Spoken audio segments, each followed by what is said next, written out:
Dracula by Bram Stoker. Chapter 25. Dr. Seward's Diary. 11th October, evening. Jonathan Harker has asked me to note this, as he says he is hardly equal to the task, and he wants an exact record kept. I think that none of us were surprised when we were asked to see Mrs. Harker a little before the time of sunset. We have of late come to understand that sunrise and sunset are to her times of peculiar freedom, when her old self can be manifest without any controlling force subduing or restraining her, or inciting her to action. This mood or condition begins some half hour or more before actual sunrise or sunset, and lasts till either the sun is high, or whilst the clouds are still aglow with the rays streaming above the horizon. At first there is a sort of negative condition, as if some tie were loosened, and then the absolute freedom quickly follows. When, however, the freedom ceases, the change back or relapse comes quickly, preceded only by a spell of warning silence. Tonight, when we met, she was somewhat constrained, and bore all the signs of an internal struggle. I put it down myself to her making a violent effort at the earliest instant she could do so. A very few minutes, however, gave her complete control of herself. Then, motioning her husband to sit beside her on the sofa, where she was half reclining, she made the rest of us bring chairs up close. Taking her husband's hand in hers, she began, "We are all here together in freedom for perhaps the last time.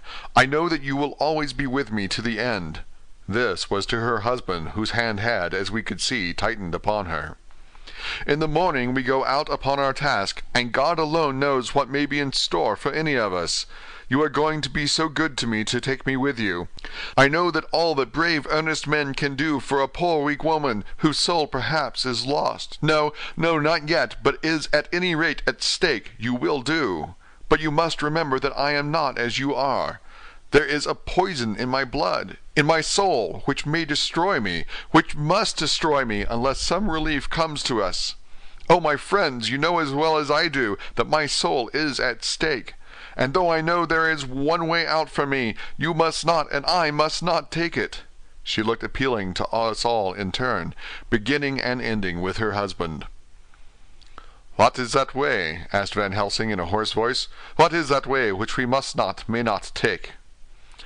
"That I may die now, either by my own hand or that of another, before the greater evil is entirely wrought. I know, and you know, that were I once dead, you could and would set free my immortal spirit, even as you did my poor Lucy's. Were death, or the fear of death, the only thing that stood in the way, I would not shrink to die here now, amidst the friends who love me. But death is not all. I cannot believe that to die in such a case, when there is hope before us and a bitter task to be done, is God's will. Therefore I on my part give up here the certainty of eternal rest, and go out into the dark, where may be the blackest things that the world or the netherworld holds." We were all silent, for we knew instinctively that this was only a prelude. The faces of the others were set, and Harker's grew ashen gray. Perhaps he guessed better than any of us what was coming. She continued, "This is what I can give into the hotchpot." I could not but note the quaint legal phrase which she used in such a place, and with all seriousness. "What will each of you give? Your lives I know," she went on quickly. "That is easy for brave men. Your lives are God's, and you can give them back to him. But what will you give to me?" She looked again questioningly, but this time avoided her husband's face. Quincy seemed to understand. He nodded, and her face lit up. "Then I shall tell you plainly what I want, for there must be no doubtful matter in this connection between us now. You must promise me, one and all, even you, my beloved husband, that should the time come, you will kill me." "What is that time?" The voice was Quincy's, but it was low and strained. "When you shall be convinced that I am so changed that it is better that I die that I may live. When I am thus dead in the flesh, then you will, without a moment's delay, drive a stake through me and cut off my head, or do whatever else may be wanting to give me rest." Quincy was the first to rise after the pause. He knelt down before her, and taking her hand in his, said solemnly, "I'm only a rough fellow, who hasn't perhaps lived as a man should to win such a distinction. but I swear to you by all that I hold sacred and dear that, should the time ever come, I shall not flinch from the duty that you have set us.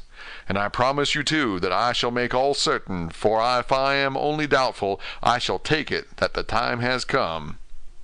"My true friend," was all she could say, amid her fast-falling tears, as bending over she kissed his hand. "I swear the same, my dear Madam Mina," said Van Helsing. "And I," said Lord Godalming, each of them in turn kneeling to her to take the oath. I followed myself. Then her husband turned to her wan-eyed, and with a greenish pallor which subdued the snowy whiteness of his hair, and asked, "And must I, too, make such a promise, O my wife?" "You too, my dearest," she said, with infinite yearning of pity in her voice and eyes. "You must not shrink. You are nearest and dearest and all the world to me. Our souls are knit into one for all life and all time. Think, dear, that there have been times when brave men have killed their wives and their womenkind to keep them from falling into the hands of the enemy. Their hands did not falter any the more because those that they love implored them to slay them. It is men's duty towards those whom they love in such times of sore trial. And oh, my dear, if it is to be that I must meet death at any hand, let it be at the hand of him that loves me best. Dr. Van Helsing, I have not forgotten your mercy in poor Lucy's case to him who loved." She stopped with a flying blush, and changed her phrase, "to him who had best right to give her peace. If that time shall come again, I look to you to make it a happy memory of my husband's life that it was his loving hand which set me free from the awful thrall upon me." "Again, I swear," came the professor's resonant voice. Mrs. Harker smiled, positively smiled, as with a sigh of relief she leaned back and said, "And now one word of warning, a warning which you must never forget. This time, if it ever come, may come quickly and unexpectedly, and in such case you must lose no time in using your opportunity. At such a time I myself might be, nay, if the time ever comes, shall be, leagued with your enemy against you. One more request." She became very solemn as she said this. "It is not vital and necessary like the other, but I want you to do one thing for me, if you will." We all acquiesced, but no one spoke. There was no need to speak. "I want you to read the burial service." She was interrupted by a deep groan from her husband. Taking his hand in hers, she held it over her heart, and continued, "You must read it over me some day. Whatever may be the issue of all this fearful state of things, it will be a sweet thought to all or some of us. You, my dearest, will I hope read it, for then it will be in your voice in my memory forever, come what may." "But oh, my dear one," he pleaded, "death is afar off from you." "Nay," she said, holding up a warning hand, "I am deeper in death at this moment than if the weight of an earthly grave lay heavy upon me." "Oh, my wife, must I read it?" he said, before he began. "It would comfort me, my husband," was all she said, and he began to read when she had got the book ready. How could anyone, tell of that strange scene, its solemnity, its gloom, its sadness, its horror, and withal its sweetness? Even a skeptic, who can see nothing but a travesty of bitter truth in anything holy or emotional, would have been melted to the heart had he seen that little group of loving and devoted friends kneeling round that stricken and sorrowing lady, or heard the tender passion of her husband's voice, as in tones so broken and emotional that often he had to pause, he read the simple and beautiful service from the burial of the dead. I cannot go on. Words and voices fail me. She was right in her instinct. Strange as it was, bizarre as it may hereafter seem, even to us who felt its potent influence at the time, it comforted us much. And the silence, which showed Mrs. Harker's coming relapse from her freedom of soul, did not seem so full of despair to any of us as we had dreaded. Jonathan Harker's Journal, 15 October, Varna. We left Charing Cross on the morning of the 12th, got to Paris the same night, and took the places secured for us in the Orient Express. We traveled night and day, arriving here at about 5 o'clock. Lord Godalming went to Consulate to see if any telegram had arrived for him, while the rest of us came on to this hotel, the Odysseus. The journey may have had incidents. I was, however, too eager to get on to care for them. Until the Tsarina Catherine comes into port, there will be no interest for me in anything in the wide world. Thank God, Mina is well and looks to be getting stronger. Her color is coming back. She sleeps a great deal. Throughout the journey, she slept nearly all the time. Before sunrise and sunset, however, she is very wakeful and alert, and it has become a habit for Van Helsing to hypnotize her at such times. At first some effort was needed, and he had to make many passes. But now she seems to yield at once, as if by habit, and scarcely any action is needed. He seems to have power at those particular moments to simply will, and her thoughts obey him. He always asks her what she can see and hear. She answers to the first, "Nothing, all is dark," and to the second, "I can hear the waves lapping against the ship, and the water rushing by. Canvas and cordage strain, and masts and yards creak. The wind is high. I can hear it in the shrouds, and the bow throws back the foam." It is evident that the Tsarina Catherine is still at sea, hastening on her way to Varna. Lord Godalming has just returned. He had 4 telegrams, one each day since we started, and all to the same effect, that the Tsarina Catherine had not been reported to Lloyd's from anywhere. He had arranged before leaving London that his agent should send him every day a telegram saying if the ship had been reported. He was to have a message even if she were not reported, so that he might be sure that there was a watch being kept at the other end of the wire. We had dinner and went to bed early. Tomorrow we are to see the vice-consul, and to arrange, if we can, about getting on board the ship as soon as she arrives. Van Helsing says that our chance will be to get on the boat between sunrise and sunset. The Count, even if he takes the form of a bat, cannot cross the running water of his own volition, and so cannot leave the ship. As he dare not change to man's form without suspicion, which he evidently wishes to avoid, he must remain in the box. If, then, we can come on board after sunrise, he is at our mercy, for we can open the box and make sure of him, as we did of poor Lucy, before he wakes. What mercy he shall get from us all will not count for much. We think that we shall not have much trouble with officials or the seamen. Thank God, this is the country where bribery can do anything, and we are well supplied with money. We have only to make sure that the ship cannot come into port between sunset and sunrise without our being warned, and we shall be safe. Judge Moneybag will settle this case, I think. 16th October. Mina's report still the same. Lapping waves and rushing water, darkness and favoring winds. We are evidently in good time, and when we hear of the Tsarina Catherine we shall be ready. As she must pass the Dardanelles, we are sure to have some report. 17th October. Everything is pretty well fixed now, I think, to welcome the Count on his return from his tour. Godalming told the shippers that he fancied that the box sent aboard might contain something stolen from a friend of his, and got a half consent that he might open it at his own risk. The owner gave him a paper telling the captain to give him every facility in doing whatever he chose on board the ship, and also a similar authorization to his agent at Varna. We have seen the agent, who is much impressed with Godalming's kindly manner to him, and we are all satisfied that whatever he can do to aid our wishes will be done. We have also arranged what to do in case we get the box open. If the Count is there, Van Helsing and Seward will cut off his head at once and drive a stake through his heart. Morris and Godalming and I shall prevent interference, even if we have to use the arms which we shall have ready.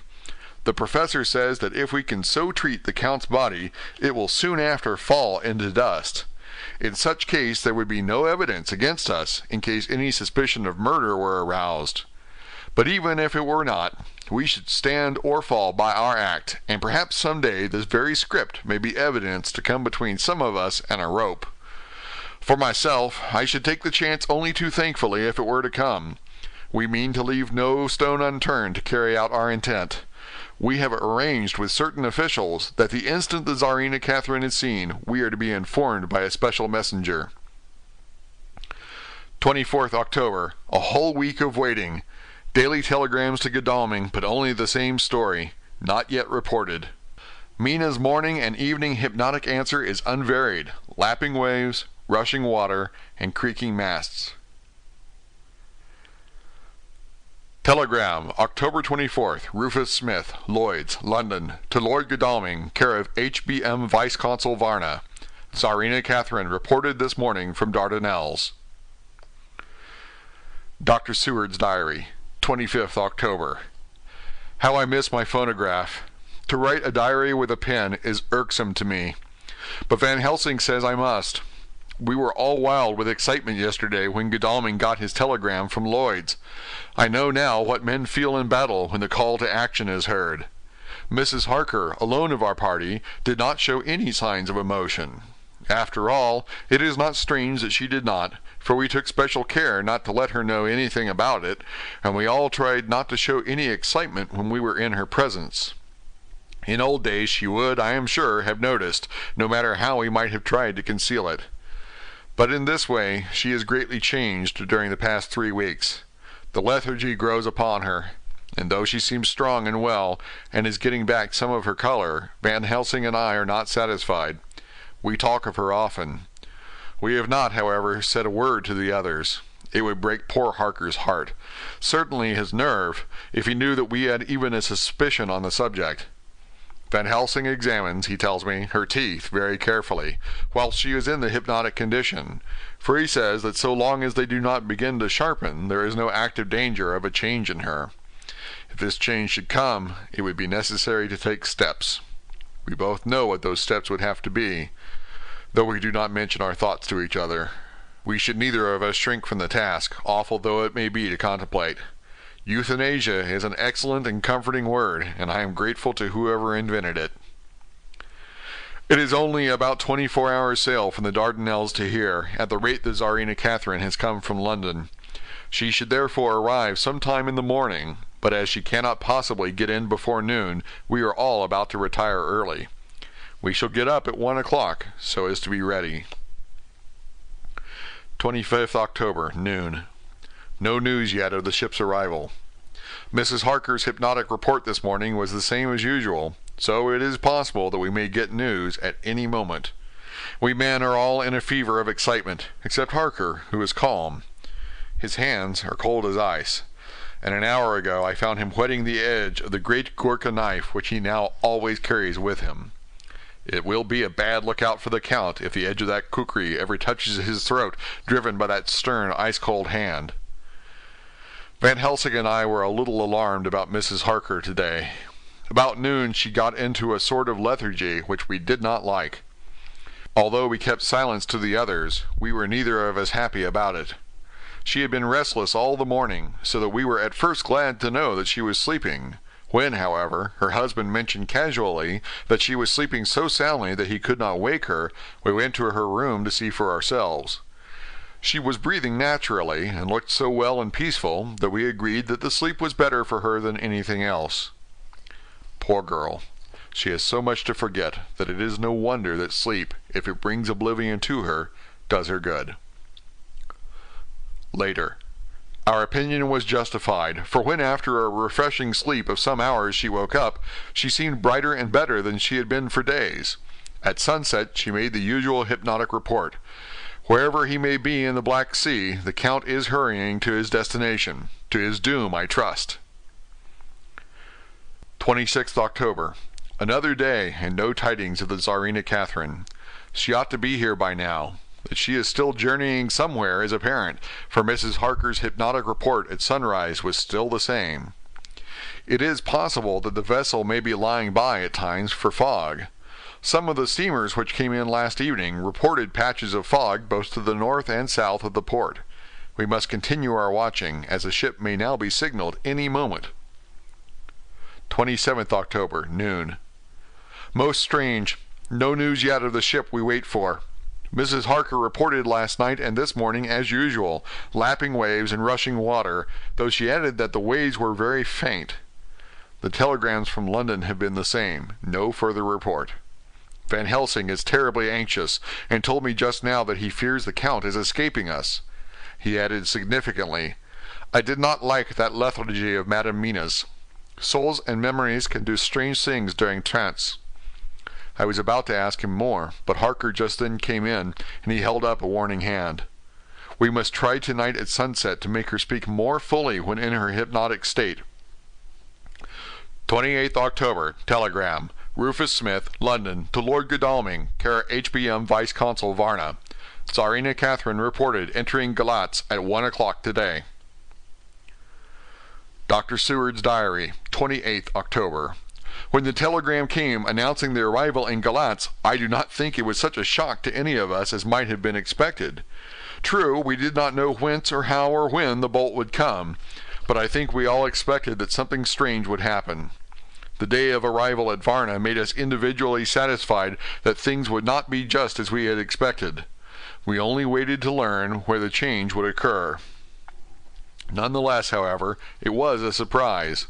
I suppose that nature works on such a hopeful basis that we believe against ourselves that things will be as they ought to be, not as we should know that they will be. Transcendentalism is a beacon to the angels, even if it be a will-o'-the-wisp to man. Van Helsing raised his hand over his head for a moment, as though in remonstrance with the Almighty, but he said not a word, and in a few seconds stood up with his face sternly set. Lord Godalming grew very pale, and sat breathing heavily. I was myself half stunned, and looked in wonder at one after another. Quincey Morris tightened his belt with that quick movement which I knew so well. In our old wandering days it meant action. Mrs. Harker grew ghastly white, so that the scar on her forehead seemed to burn, but she folded her hands meekly and looked up in prayer. Harker smiled, actually smiled, the dark, bitter smile of one who is without hope, but at the same time his action belied his words, for his hands instinctively sought the hilt of the great kukri knife and rested there. "When does the next train start for Galatz?" said Van Helsing to us generally. "At 6:30 tomorrow morning," we all started, for the answer came from Mrs. Harker. "How on earth do you know?" said Art. "You forget, or perhaps you do not know, though Jonathan does, and so does Dr. Van Helsing, that I am the train fiend. At home in Exeter I always used to make up the timetables so as to be helpful to my husband. I found it so useful sometimes that I always make a study of the timetables now. I knew that if anything were to take us to Castle Dracula we should go by Galatz, or at any rate through Bucharest, so I learned the times very carefully. Unhappily, there are not many to learn, as the only train tomorrow leaves as I say." "Wonderful woman," murmured the professor. "Can't we get a special?" asked Lord Godalming. Van Helsing shook his head. "I fear not. This land is very different from yours or mine. Even if we did have a special, it would probably not arrive as soon as our regular train. Moreover, we have something to prepare. We must think. Now let us organize. Your friend Arthur, go to the train and get the tickets and arrange that all be ready for us to go in the morning. Do your friend Jonathan go to the agent of the ship and get from him letters to the agent in Galatz, with authority to make a search of the ship just as it was here. Quincey Morris, you see the vice-consul, and get his aid with his fellow in Galatz, and all he can do to make our way smooth, so that no times be lost when over the Danube. John will stay with Madam Mina and me, and we shall consult. For so, if time be long, you may be delayed, and it will not matter when the sun set, since I am here with Madam to make report." "And I," said Mrs. Harker brightly, and more like her old self than she had been for many a long day, "shall try to be of use in all ways, and shall think and write for you as I used to do. Something is shifting from me in some strange way, and I feel freer than I have been of late." The three younger men looked happier at the moment as they seemed to realize the significance of her words. But Van Helsing and I, turning to each other, met each a grave and troubled glance. We said nothing at the time, however. When the three men had gone out to their tasks, Van Helsing asked Mrs. Harker to look up the copy of the diaries and find him the part of Harker's journal at the castle. She went away to get it. When the door was shut upon her, he said to me, "We mean the same. Speak out." "Here is some change. It is a hope that makes me sick, for it may deceive us." "Quite so. Do you know why I asked her to get the manuscript?" "No," said I, "unless it was to get an opportunity of seeing me alone." "You are in part right, friend John, but only in part. I want to tell you something, and oh, my friend, I am taking a terrible risk. But I believe it is right. In the moment when Madam Mina said those words that arrest both our understanding, an inspiration came to me. In the trance of 3 days ago, the Count sent her his spirit to read her mind. Or more like he took her to see him in his earth box in the ship with water rushing, just as it got free at rise and set of sun. He learned then that we are here, for she have more to tell in her open life, with eyes to see, ears to hear, than he, shut as he is, in his coffin box. Now he make his most effort to escape us. At present he want her not. He is sure with his so great knowledge that she will come at his call. But he cut her off, take her, as he can do, out of his own power, that so she come not to him. Ah, there I have hoped that our man-brains that have been of man so long, and that have not lost the grace of God, will come higher than his child-brain that lie in his tomb for centuries, that grow not yet to our stature, and that do only work selfish and therefore small. Here comes Madam Mina, not a word to her of her trance. She knows it not, and it would overwhelm her and make despair just when we want all her hope, all her courage, when most we want all her great brain, which is trained like man's brain, but is of sweet woman, and have a special power which the Count give her, and which he may not take away altogether, though he think not so. Hush, let me speak, and you shall learn. John, my friend, we are in awful straits. I fear as I never feared it before. We can only trust the good God. Silence! Here she comes. I thought that the professor was going to break down and have hysterics, just as he had when Lucy died, but with a great effort he controlled himself, and was at perfect nervous poise when Mrs. Harker tripped into the room, bright and happy-looking, and in the doing of work, seemingly forgetful of her misery. As she came in, she handed a number of sheets of typewriting to Van Helsing. He looked over them gravely, his face brightening up as he read. Then, holding the pages between his finger and thumb, he said, "Friend John, to you with so much experience already, and you too, dear Madam Mina, that are young, here is a lesson. Do not fear ever to think. A half-thought has been buzzing often in my brain, but I fear to let him loose his wings. Here now, with more knowledge, I go back to where that half-thought come from, and I find that he be no half-thought at all. That be a whole thought, though so young that he is not yet strong to use his little wings. Nay, like the ugly duck of my friend Hans Andersen, he be no duck thought at all, but a big swan thought that sail nobly on big wings when the time come for him to try them. See, I read here what Jonathan have written. That other of his race who, in a later age, again and again, brought his forces over the great river into Turkeyland, who, when he was beaten back, came again and again and again, though he had come alone for the bloody field where his troops were being slaughtered, since he knew that he alone could ultimately triumph. What does this tell us? Not much? No. The Count's child thought see nothing, therefore he speaks so free. Your man thought see nothing. My man thought see nothing till just now. No, but there comes another word from someone who speak without thought, because she too know not what it mean, what it might mean. Just as there are elements which rest, yet when in nature's course they move on their way, and they touch the poof, and there comes a flash of light, heaven-wide, that blind and kill and destroy some, but that show up all earth below for leagues and leagues. Is it not so? Well, I shall explain. To begin, have you ever studied the philosophy of crime? Yes and no. You, John, yes, for it is a study of insanity. You, no, Madam Mina, for crime touch you not but once. Still, your mind works true, and argues not, a particulari ad universal. There is this peculiarity in criminals.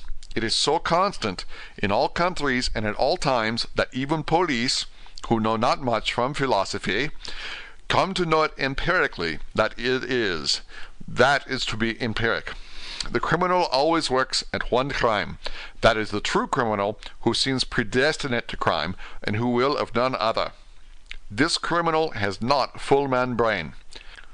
He is clever, and cunning, and resourceful, but he be not of man's stature as to brain. He be of child brain in much. Now, this criminal of ours is predestinate to crime also.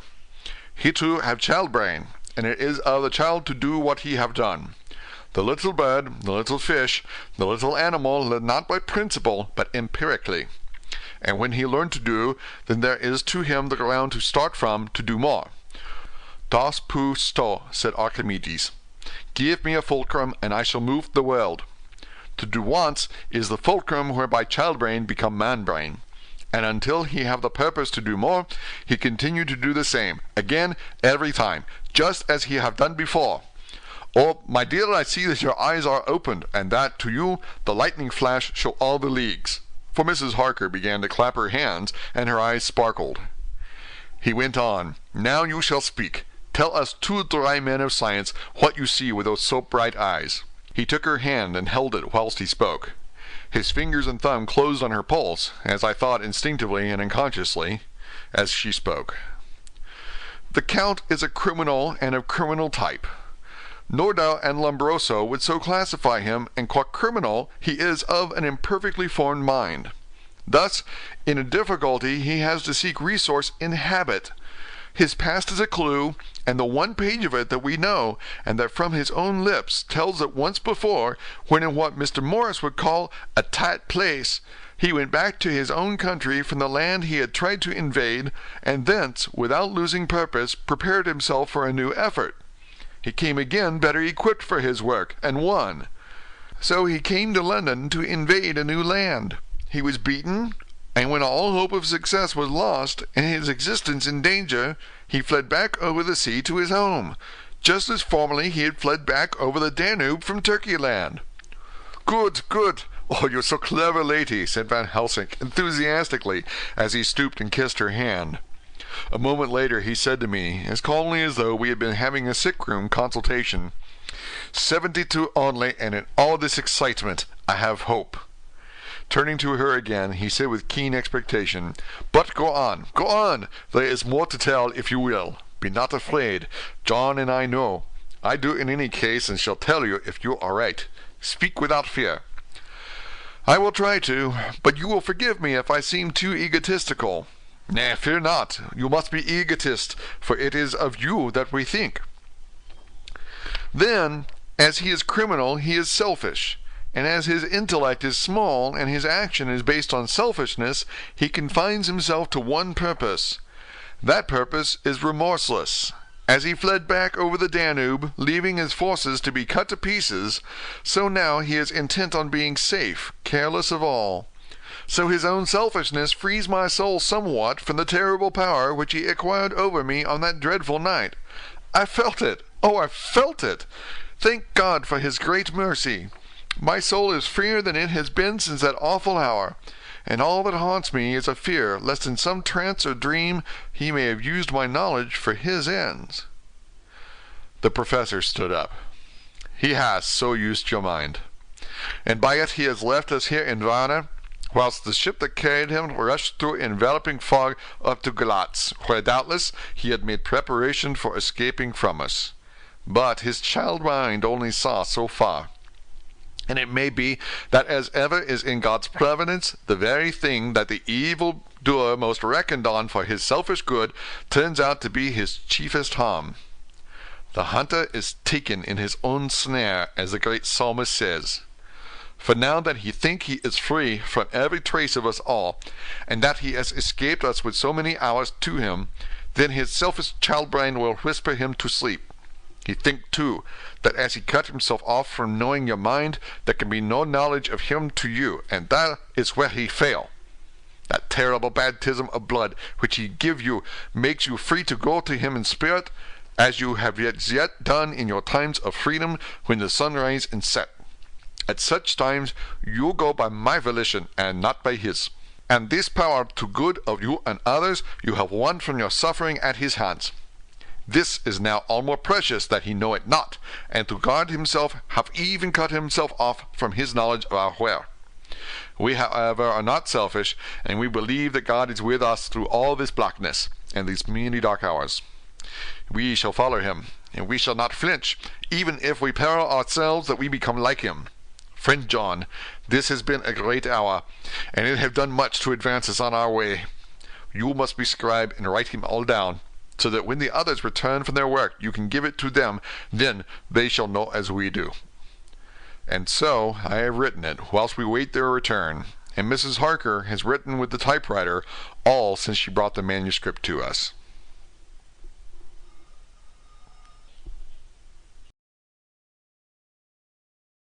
Chapter 26.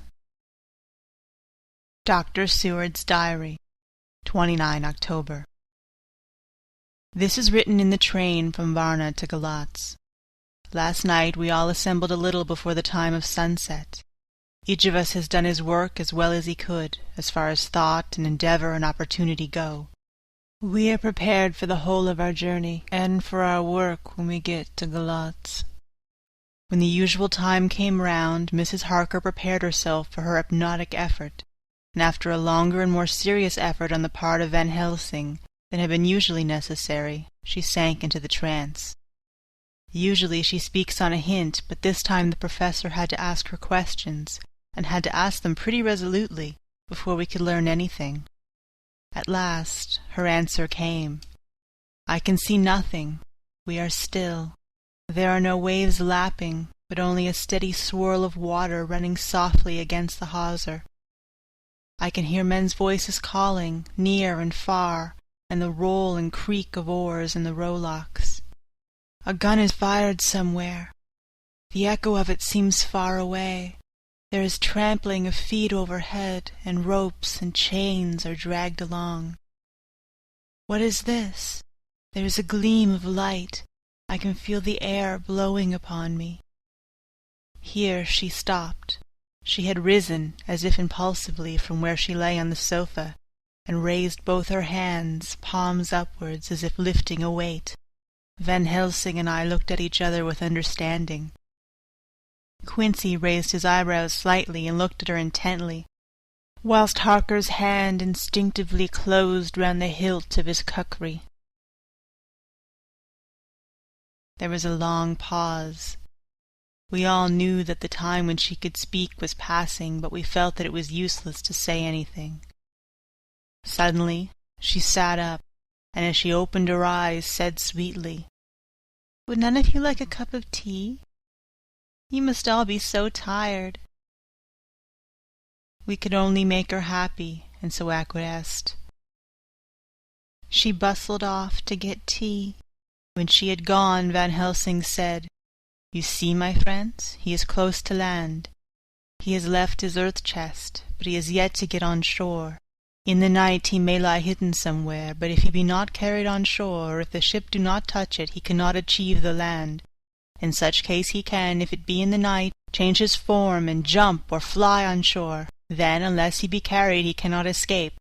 And if he be carried, then the customs men may discover what the box contain.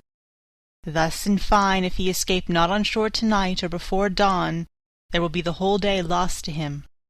We may then arrive in time, for he escape not at night, we shall come on him in daytime, boxed up and at our mercy, for he dare not be his true self, awake and visible, lest he be discovered."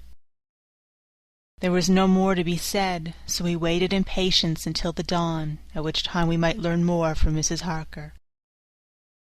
Early this morning we listened with breathless anxiety for her response in her trance. The hypnotic stage was even longer in coming than before, and when it came the time remaining until full sunrise was so short that we began to despair. Van Helsing seemed to throw his whole soul into the effort. At last, in obedience to his will, she made reply. "All is dark. I hear lapping water, level with me, and some creaking as of wood on wood." She paused, and the red sun shot up. We must wait till tonight. And so it is that we are travelling towards Galatz in an agony of expectation. We are due to arrive between 2 and 3 in the morning, but already, at Bucharest, we are 3 hours late, so we cannot possibly get in till well after sun-up. Thus we shall have 2 more hypnotic messages from Mrs. Harker. Either or both may possibly throw some light on what is happening. Later. Sunset is come and gone. Fortunately it came at a time when there was no distraction, for had it occurred whilst we were in the station we might not have secured the necessary calm and isolation. Mrs. Harker yielded to the hypnotic influence even less readily than this morning. I am in fear that her power of reading the Count's sensations may die away, just when we want it most. It seems to me that her imagination is beginning to work. While she has been in the trance hitherto, she has confined herself to the simplest of facts. If this goes on, it may ultimately mislead us. If I thought that the Count's power over her would die away equally with her power of knowledge, it would be a happy thought, but I am afraid that it may not be so. When she did speak, her words were enigmatical. Something is going out. I can feel it pass me like a cold wind. I can hear, far off, confused sounds as if men talking in strange tongues, fierce falling water and the howling of wolves. She stopped, and a shudder ran through her, increasing in intensity for a few seconds, till at the end she shook as though in a palsy. She said no more, even in answer to the professor's imperative questioning. When she woke from the trance, she was cold and exhausted and languid, but her mind was all alert. She could not remember anything, but asked what she had said. When she was told, she pondered over it deeply for a long time and in silence. 30 October, 7 a.m.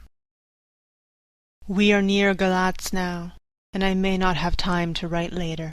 Sunrise this morning was anxiously looked for by us all, knowing of the increasing difficulty of procuring the hypnotic trance. Van Helsing began his passes earlier than usual. They produced no effect, however, until the regular time, when she yielded with a still greater difficulty, only a minute before the sun rose. The professor lost no time in his questioning. Her answer came with equal quickness. All is dark. I hear water swirling by, level with my ears, and the creaking of wood on wood. Cattle low far off. There is another sound, a queer one, like...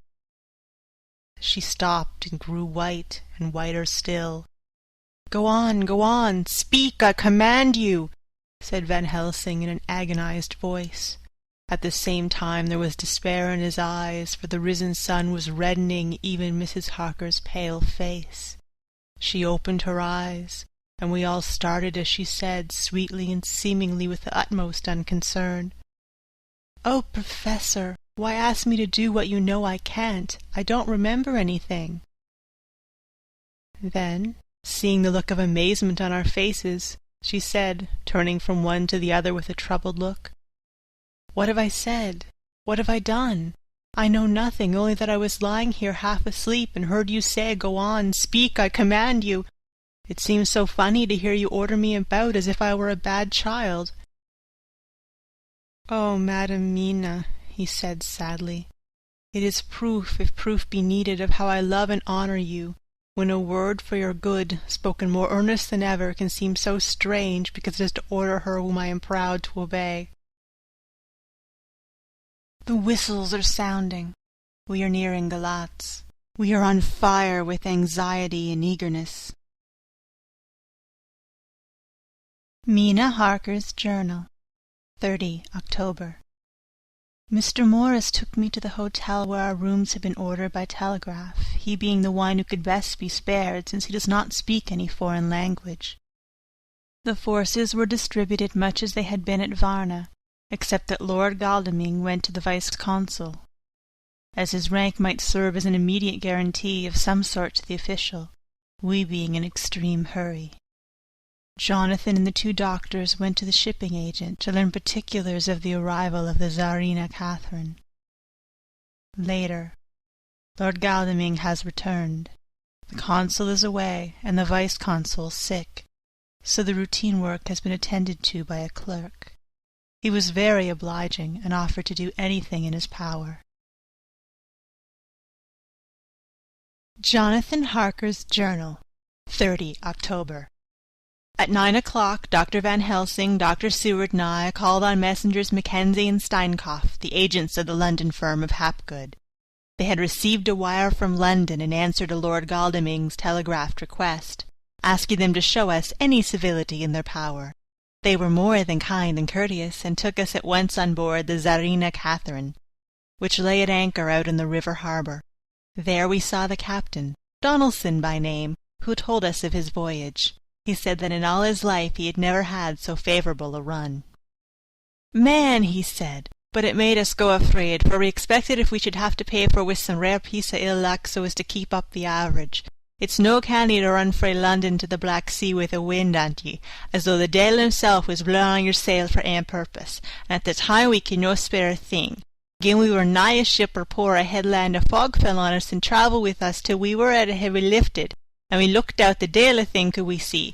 We ran by Gibraltar without being able to signal, and till we came to the Dardanelles we had to wait to get our permit to pass. We never were within hail of aught. At first I inclined to slack off the sail and beat about till the fog was lifted, but whiles I thought that the deil was mine to get us to the Black Sea quick, he was like to do it whether we would or no, and if we had a quick voyage it would be no to our miscredit with the owners, and no hurt to our traffic, and the old man who served us on purpose would be graceful to us for no hindering him." This mixture of simplicity and cunning, of superstition and commercial reasoning, aroused Van Helsing, who said, "Mine friend, that devil is more clever than he is thought by some, and he know when we meet his match." The skipper was not displeased with the compliment, and went on, "When we got past the Bosphorus, the man began to grumble. Some of them, the Romanians, came and asked me to heave overboard a big box to be put on board by a queer-looking old man just before we had started free of London. I hadn't seen them spare at the fellow, and put out the 12 fingers when they saw him to guard them against the evil eye. Man, but the superstition of foreigners is perfectly ridiculous. I sent them about their business pretty quick, but just after the fog closed in on us I felt a wee bit as they did unearth something, though I wouldn't say it was again the big box. Well, on we went, and as the fog didn't let up for 5 days I just let the wind carry us, for if the dealer wanted us to go somewheres, well, he'd fetch it up all right. As if he didn't, well, we'd keep a sharp lookout anyhow. Sure enough, we had our fire away in deep water all the time, and 2 days ago, when the morning sun came through the fog, we found ourselves just in the river opposite Calais. The Romanians went wild, and wanted me right or wrong to take out the box and fling it in the river. I had to argue with them about it with a hapspike. And when the last of them rose off the deck with his head in his hand, I convinced them that, evil eye or no evil eye, the property and the trust of my owners are better in my hands than in the river Danube. They had Miney taking the box on the deck, ready to fling in, and as if they were marked to Calais via Varna, I thought it'll lie till we discharged in the port and we get rid of it altogether.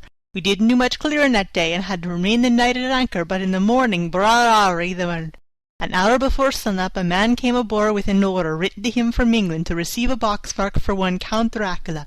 Sure enough, the order was all ready for his hand. He had his papers all right, and glad I was to be rid of the darn thing, for I was beginning myself to feel uneasy about it. If the deil did have a luggage aboard the ship, I'm thinking it was none other than that the same."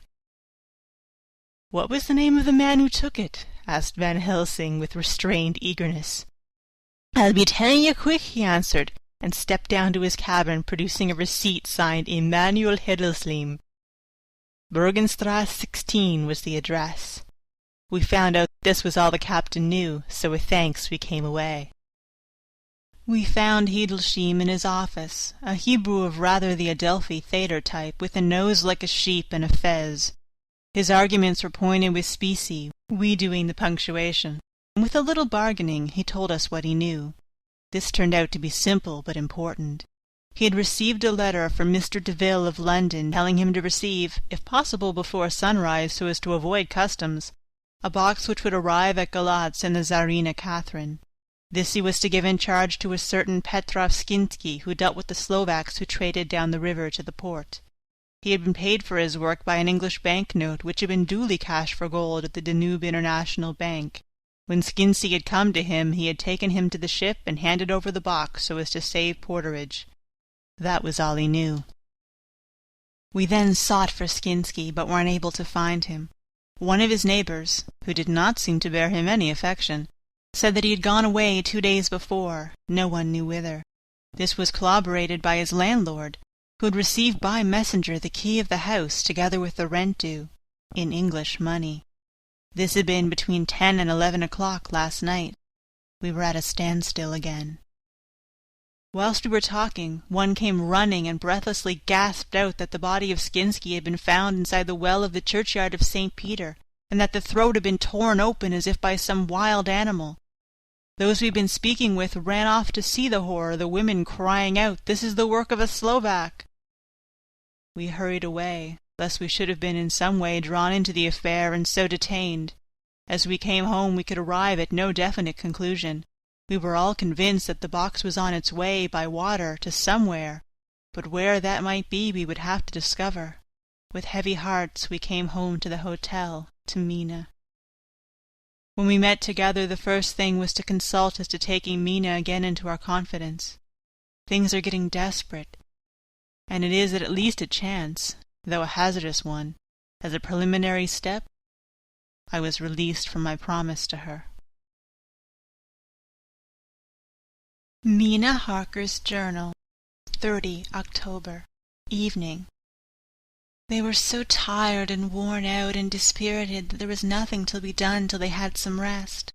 So I asked them all to lie down for a half-hour whilst I should enter everything up to the moment. I feel so grateful to the man who invented the traveller's typewriter, and to Mr. Morris for getting this one for me. I should have felt quite astray doing the work if I had to write with a pen. It is all done. Poor, dear, dear Jonathan, what he must have suffered, what he must be suffering now.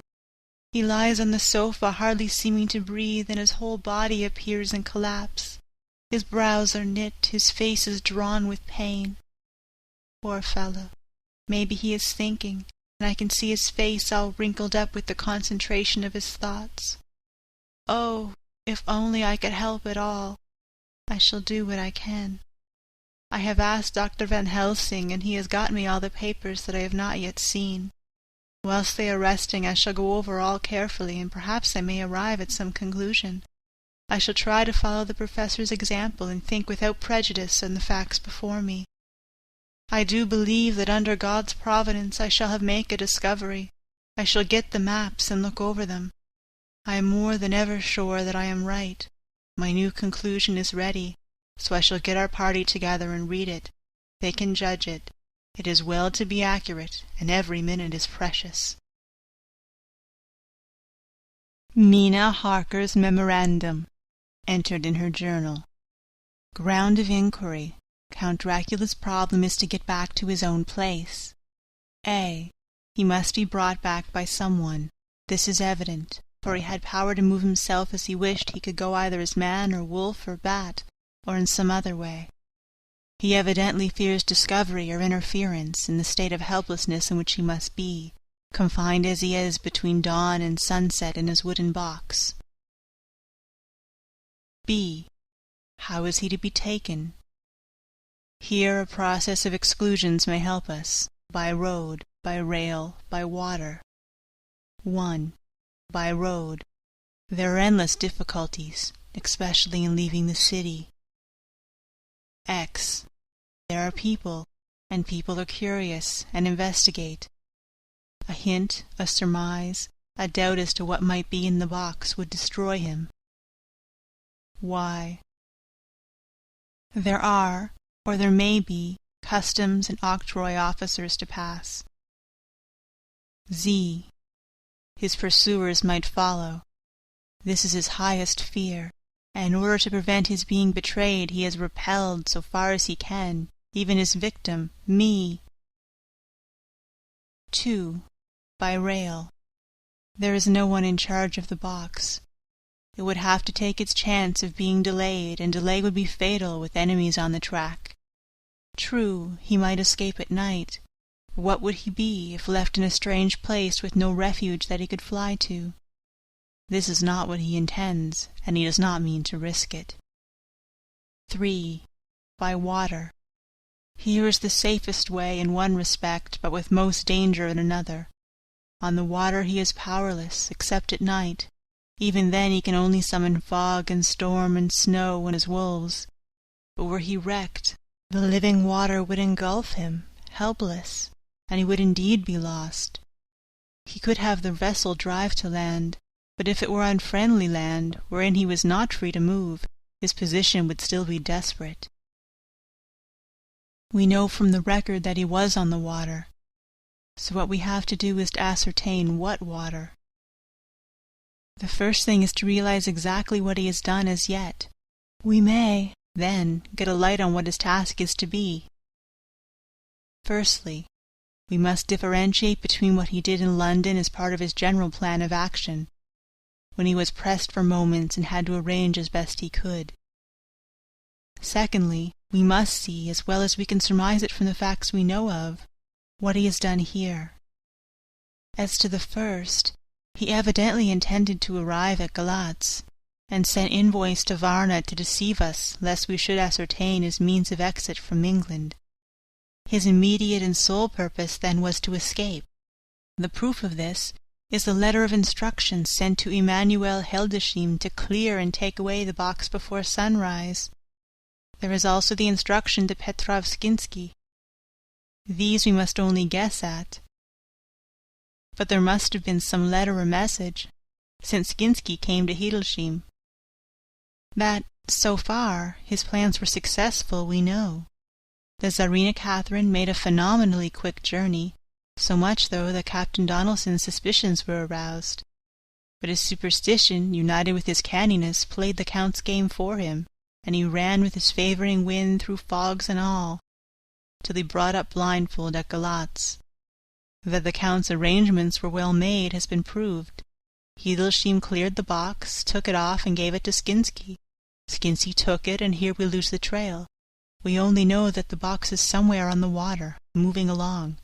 The customs and the octroi, if there be any, have been avoided. Now we have come to what the Count must have done after his arrival, on land, at Galatz. The box was given to Skinsky before sunrise. At sunrise the Count would appear in his own form. Here we ask why Skinsky was chosen at all to aid in the work. In my husband's diary Skinsky is mentioned as dealing with the Slovaks who trade down the river to the port, and the man's remark that the murder was the work of a Slovak showed the general feeling against his class. The Count wanted isolation. My surmise is this, that in London the Count decided to get back to his castle by water as the most safe and secret way. He was brought from the Kanskal by Skizgani, and probably they delivered their cargo to Slovaks, who took the boxes to Varna, for there they were shipped to London. Thus the Count had knowledge of the persons who could arrange this service.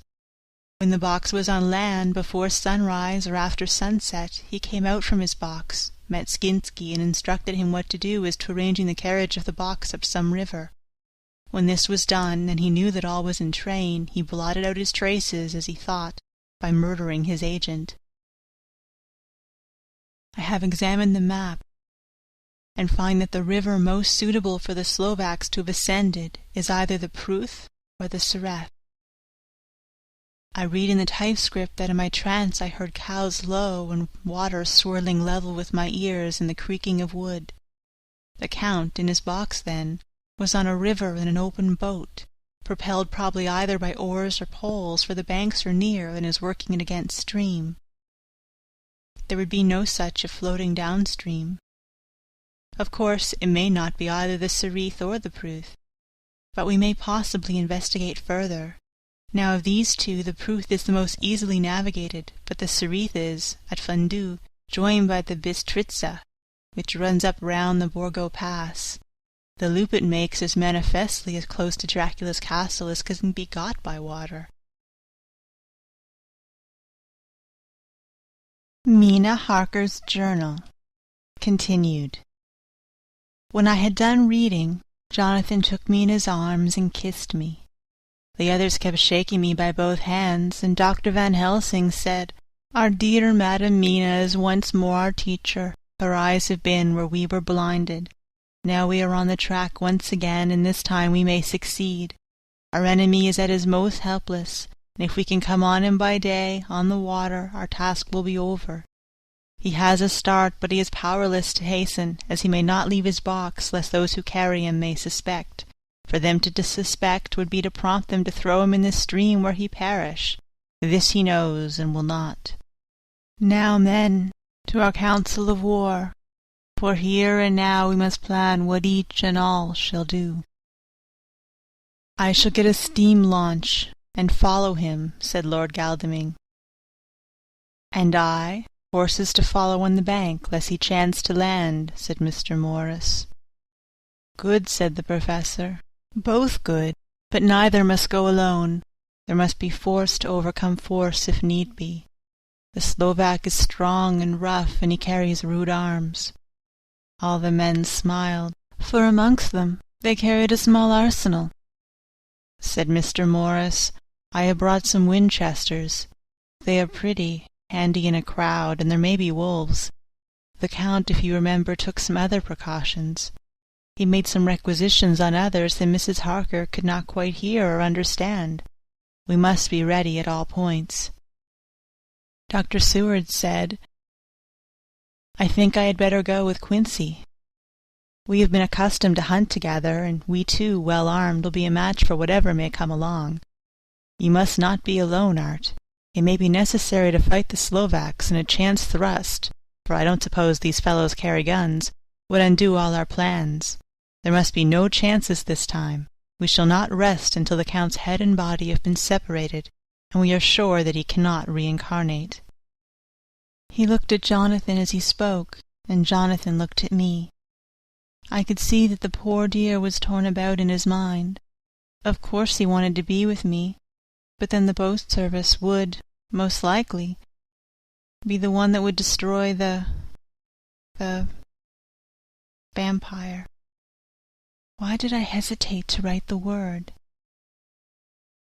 He was silent a while, and during his silence Dr. Van Helsing spoke.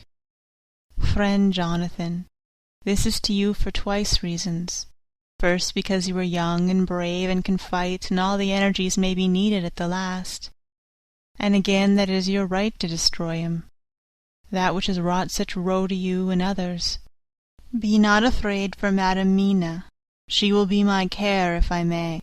I am old. My legs are not so quick to run as once, and I am not used to ride so long or pursue as need be, or to fight with lethal weapons. But I can be of other service. I can fight another way, and I can die if need be as well as younger men. Now let me say that what I would is this. While you, my Lord Godalming, and friend Jonathan go in your so swift little steamboat up the river, and whilst John and Quincy guard the bank where perchance he might be landed, I will take Madam Mina right into the heart of the enemy's country, whilst the old fox is tied in his boat, floating on the running stream whence he cannot escape to land, where he dares not raise the lid of his coffin-box lest his Slovak carriers should in fear leave him to perish. We shall go in the track where Jonathan went, from Bistritz over the Borgo, and find our way to the castle of Dracula. Here Madam Mina's hypnotic power will surely help, and we shall find our way, all dark and unknown otherwise. After the first sunset we are near that fateful place. There is much to be done, and other places to be made sanctified, so that the nest of the vipers be obliterated." Here Jonathan interrupted him hotly. "Do you mean to say, Professor Van Helsing, that you would bring Mina, in her sad case, and tainted as she is with the devil's illness, right into the jaws of his death-trap? Not for the world, not for heaven or hell." He became almost speechless for a minute, and then went on. "Do you know what that place is? Have you seen that awful den of hellish infamy, with the very moonlight alive with grisly shapes, and every speck of dust that whirls in the wind a devouring monster in embryo? Have you felt the vampire's lips upon your throat?" Here he turned to me, and as his eyes lit on my forehead he threw up his arms with a cry. "Oh, my God! What have we done to have this terror upon us?" And he sank down on the sofa in a collapse of misery. The Professor's voice, as he spoke in clear, sweet tones which seemed to vibrate in the air, calmed us all. "Oh, my friend, it is because I would save Madam Mina from this awful place that I would go. God forbid that I should take her into that place. There is work, wild work, to be done before that place can be purified. Remember that we are in terrible straits. If the Count escape us this time, and he is strong and subtle and cunning, He may choose to sleep him for a century, and then at that time our dear one," he took my hand, "would come to him to keep him company, and would be as those others that you, Jonathan, saw. You have told us of their gloating lips. You heard their ribald laugh as they clutched the moving bag that the Count threw to them. You shudder, and well may it be. Forgive me that I make you so much pain, but it is necessary. My friend, is it not a dire need for that which I am giving, possibly my life? If it were that any one went into that place to stay, it is I who would have to go to keep them company." "Do as you will," said Jonathan, with a sob that shook him all over. "We are in the hands of God." Later. Oh, it did me good to see the way that these brave men worked. How can women help loving men when they were so earnest and so true and so brave? And too, it made me think of the wonderful power of money.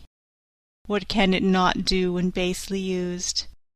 I felt so thankful that Lord Godalming is rich, and both he and Mr. Morris, who also has plenty of money, are willing to spend it so freely. For if they did not, our little expedition could not start, either so promptly or so well equipped as it will within another hour.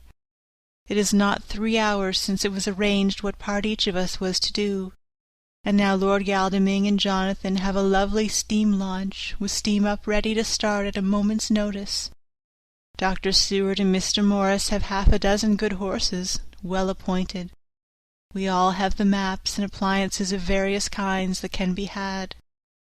Professor Van Helsing and I are to leave by the 11:40 train tonight for Veresti, where we are to get a carriage to drive to the Borgo Pass. We are bringing a great deal of ready money, as we are to buy a carriage and horses. We shall drive ourselves, for we have no one whom we can trust in the matter. The professor knows something of a great many languages, so we shall get on all right. We have all got arms, even for me a large-bore revolver. Jonathan would not be happy unless I was armed like the rest. Alas! I cannot carry one arm that the rest do. The scar on my forehead forbids that. Dear Dr. Van Helsing comforts me by telling me that I am fully armed, as there may be wolves. The weather is getting colder every hour, and there are snow flurries which come and go as warnings. Later. It took all my courage to say good-bye to my darling. We may never meet again. Courage, Mina. The professor is looking at you keenly. His look is a warning. There must be no tears now, unless it may be that God will let them fall in gladness.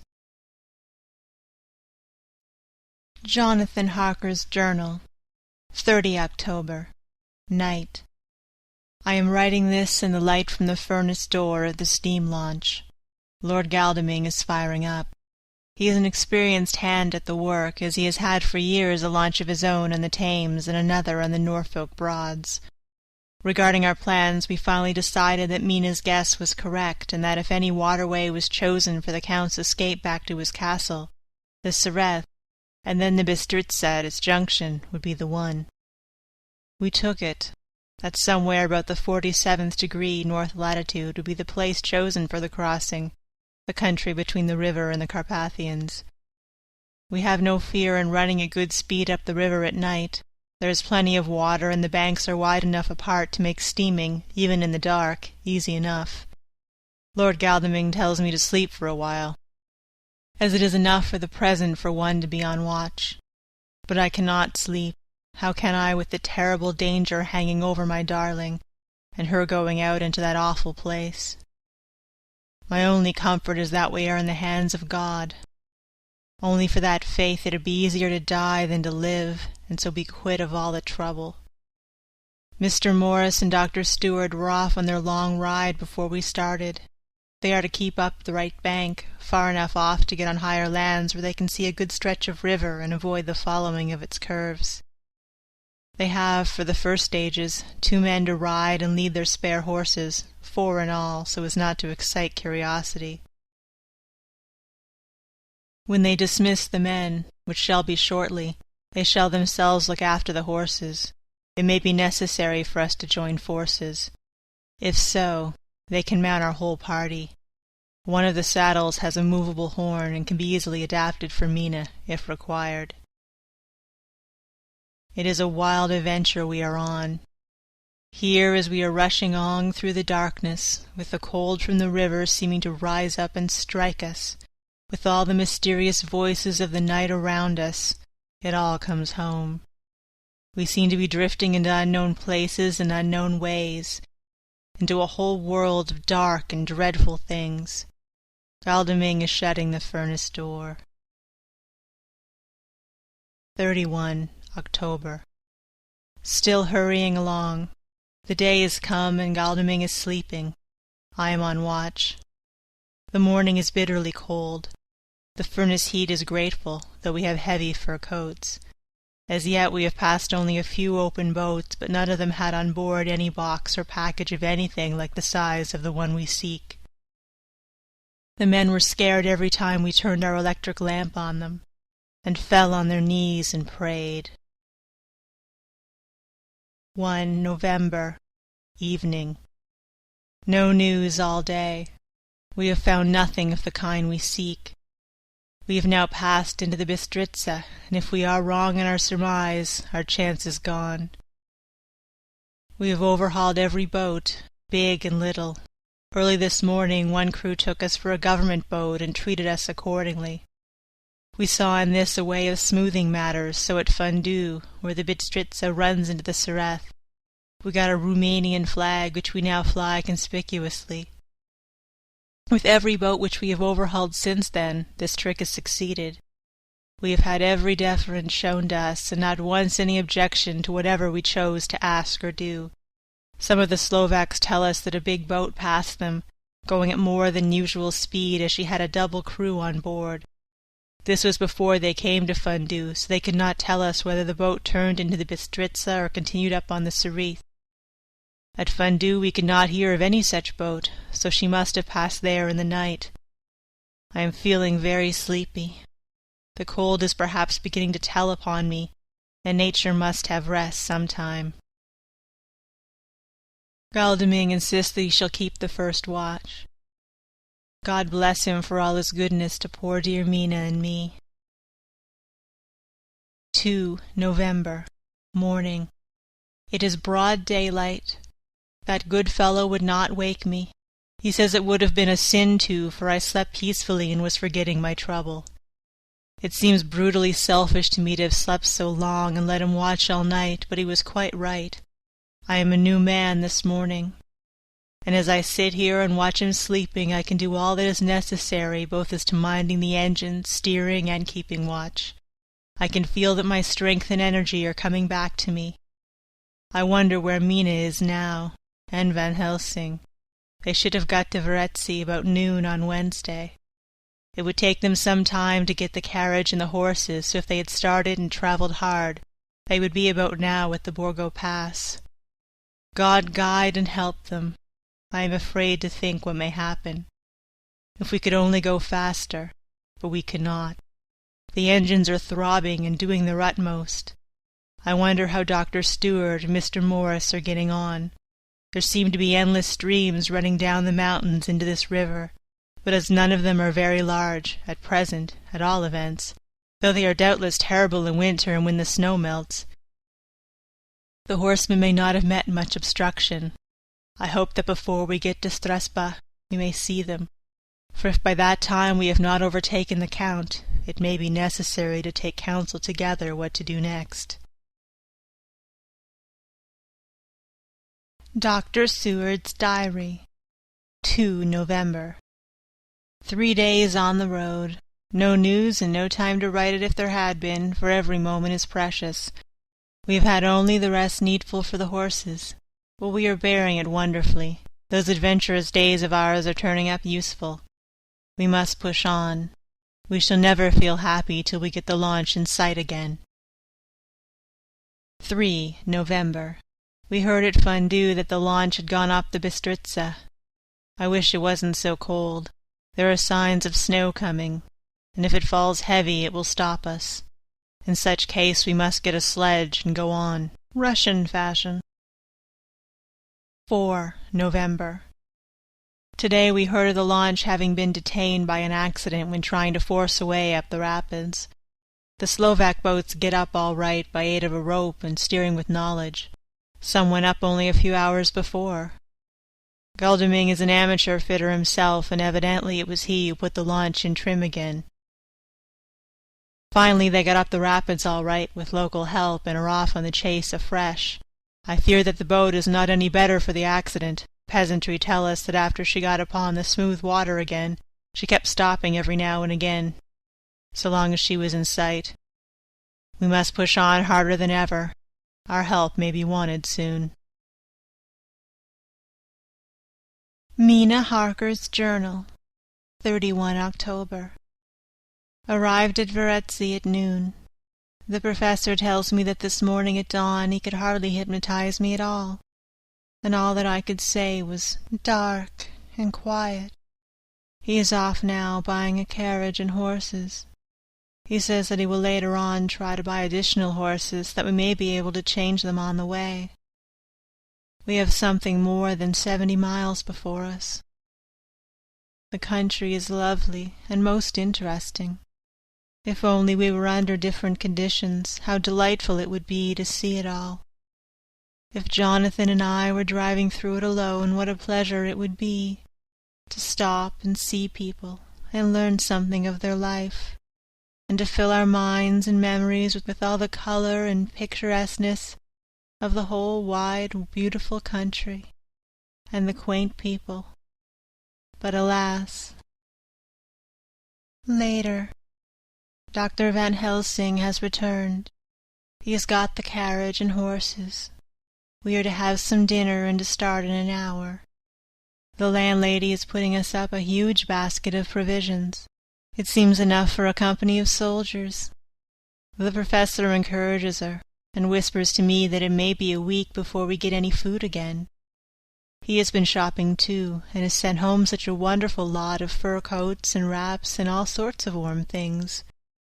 There will not be any chance of our being cold. We shall soon be off. I am afraid to think what may happen to us. We are truly in the hands of God. He alone knows what may be, and I pray him, with all the strength of my sad and humble soul, that he will watch over my beloved husband, that whatever may happen, Jonathan may know that I loved him and honored him more than I can say, and that my latest and truest thought will always be for him.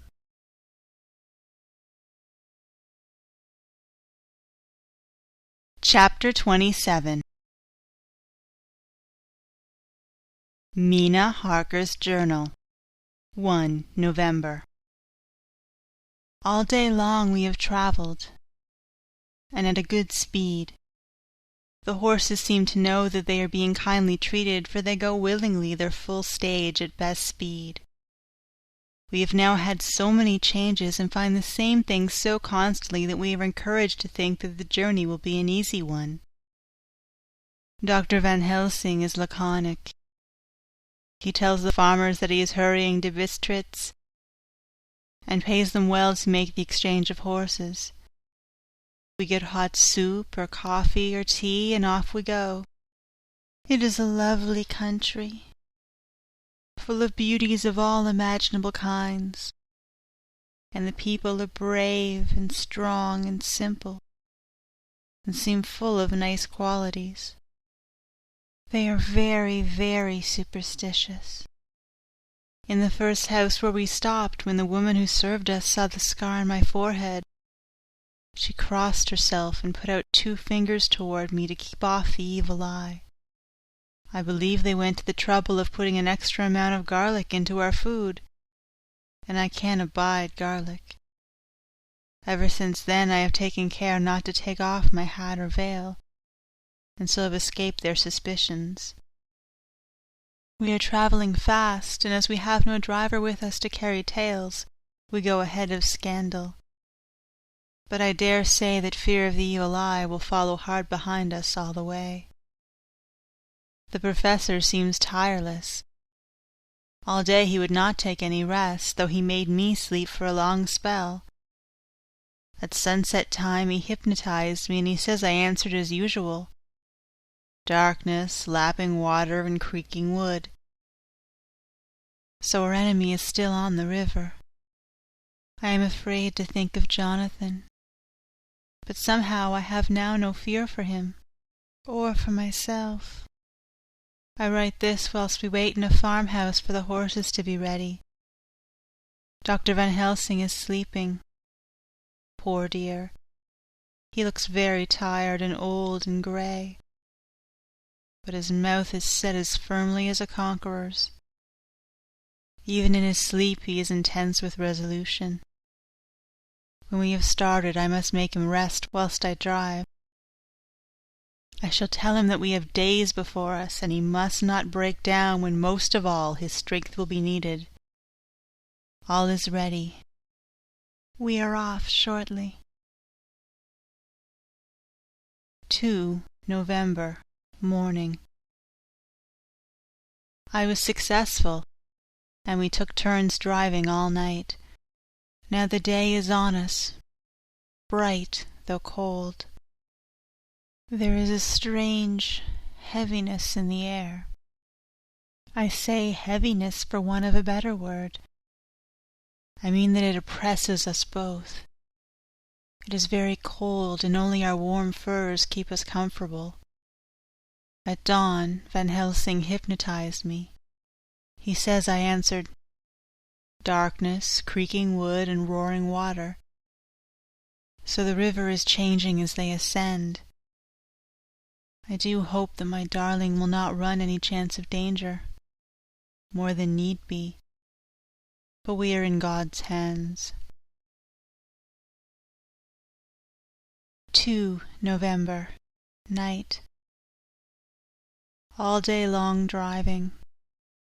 The country gets wilder as we go, and the great spurs of the Carpathians, which at Varetzi seemed so far from us and so low on the horizon, now seem to gather round us and tower in front.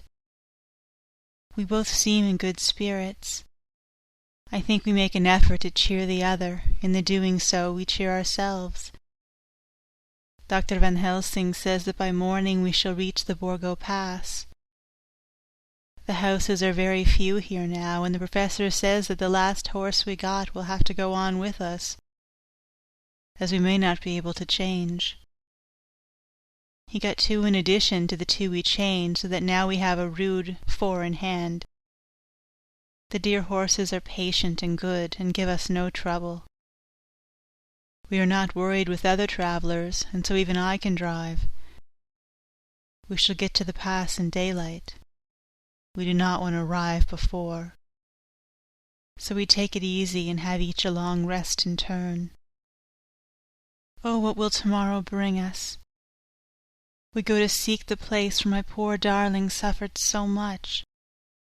God grant that we may be guided aright, and He will deign to watch over my husband and those dear to us both, and who are in such deadly peril. As for me, I am not worthy in His sight. Alas!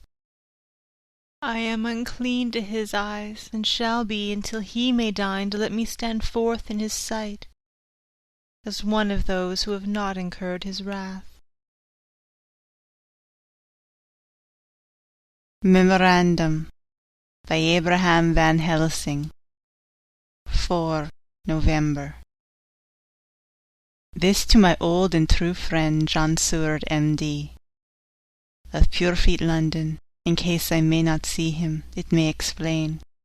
It is morning, and I write by a fire which all night I have kept alive, Madam Mina aiding me. It is cold, cold, so cold that the grey heavy sky is full of snow, which when it falls will settle for all winter, as the ground is hardening to receive it. It seems to have affected Madam Mina. She has been so heavy of head all day, she is not like herself. She sleeps and sleeps and sleeps. She who is usual so alert have done literally nothing all the day. She even have lost her appetite. She make no entry into her little diary. She who writes so faithful at every pause. Something whispered to me that all is not well. However, tonight she is more vif. Her long sleep all day have refreshed and restore her, for now she is all sweet and bright as ever. At sunset I try to hypnotize her, but alas, with no effect. The power has grown less and less with each day, and tonight it failed me altogether. Well, God's will be done, whatever it may be, and whithersoever it may lead. Now, to the historical, for as Madam Mina write not in her stenography, I must in my coolest old fashion, so that each day of us may not go unrecorded. We got to the Borgo Pass just after sunrise yesterday morning. When I saw the signs of the dawn, I got ready for the hypnotism. We stopped our carriage and got down so that there might be no disturbance. I made a couch of furs, and Madam Mina, lying down, yielded herself as usual, but more slow and more short time than ever to the hypnotic sleep. As before came the answer. Darkness and the swirling of water. Then she awoke, bright and radiant, and we go on our way and soon reach the pass. At this time and place she became on fire with zeal. Some new guiding power be in her manifested, for she point to a road and say, "This is the way." "How you know it?" I ask. "Of course I know it," she answer, and with a pause add, "Have not my Jonathan travelled it, and wrote of his travel?" At first I think somewhat strange, but soon I see there be only one such by-road. It is used but little, and very different from the couch road from the Bukovina to Bistritz, which is more wide and hard and more of use. So we come down this road, where we meet other ways not always where we sure that there are roads at all, for they be neglected and lie snowy fallen. The horses know and they only. I give rein to them, and they go on so patient. By and by we find all the things which Jonathan have noted in that wonderful diary of him. Then we go on for long, long hours and hours. At the first I tell Madam Mina to sleep. She try, and she succeed.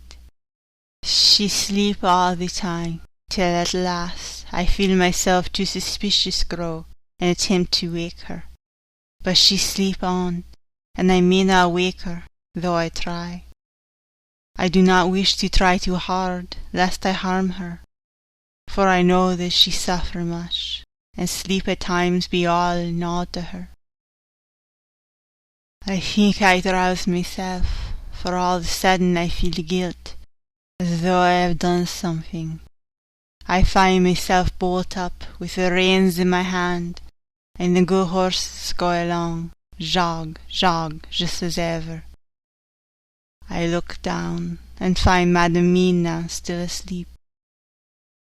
It is now not far off sunset time, and o'er the snow the light of the snow follow in big yellow flood, so that we throw great long shadow on where the mountain rise so steep. For we are going up, and all is so wild and rocky, as though it were the end of the world. Then I arouse Madam Mina. This time she wake with not much trouble, and then I try to put her to hypnotic sleep. But she sleep not, being as though I were not. Still I try and try, till all at once I find her and myself in the dark. So I look round, and find that the sun is gone down. Madam Mina laugh, and I turn and look at her. She is now quite awake, and looks so well as I had never thought her since that night at Carfax, when we first entered the Count's house. I am amazed, and not at ease then, but she is so bright and tender and thoughtful to me that I forget all fear. I lie of fire, for we have brought supply of wood with us. But she prepare food while I undo the horses and set them tethered and sheltered to feed. Then when I return to the fire, she have my supper ready. I go to help her, but she smile and tell me that she have eat already, that she was so hungry that she would not wait. I like it not, and I have grave doubts, but I fear to affright her, and so am silent of it. She held me, and I eat alone, and then we wrap in fur and lie beside the fire, and I tell her to sleep while I watch. But presently I forget all of washing, and when I suddenly remember that I wash, I find her lying quiet but awake, and looking at me with so bright eyes. Once, twice more the same occur, and I get much sleep till before morning. When I wake, I try to hypnotize her, but alas, though she shut her eyes obedient, she may not sleep. The sun rise up, and up, and up, and then sleep come to her too late, but so heavy that she will not wake. I have to lift her up, and place her sleeping in the carriage where I've harnessed the horses and made all ready. Madam still sleep, and she look in her sleep more healthy and more redder than before, and I like it not. And I am afraid, afraid, afraid. I am afraid of all the things, even to think that I must go on my way. The stake we play for is life and death, or more than these, and we must not flinch. 5 November, morning. Let me be accurate in everything, for though you and I have seen strange things together, you may at first think that I, Van Helsing, am mad, that the many horrors and the so long strain on nerves had at last turned my brain. All yesterday we travelled, always getting closer to the mountains, and moving into a more and more wild and desert land. There are great frowning precipices, and much falling water, and nature seemed to have held some time her carnival. Madam Mina still sleep, and though I did not have hunger and appeased it, I could not wake her, even for food. I began to fear the fatal spell of the place was upon her, tainted as she is with the vampire baptism. Well, said I to myself, if it be that she sleep all day, it shall also be that I do not sleep at night. As we travel on the rough road, for a road of an ancient and imperfect kind there was, I held down my head and slept. Again I wake with a sense of guilt and of time past, and found Madam Mina still sleeping, and the sun low down. But all was indeed changed. The frowning mountains seemed further away, and we were near the top of a steep rising hill, on summit of which was such a castle as Jonathan tell of in his diary. At once I exhausted and feared, for now, for good or ill, the end was near.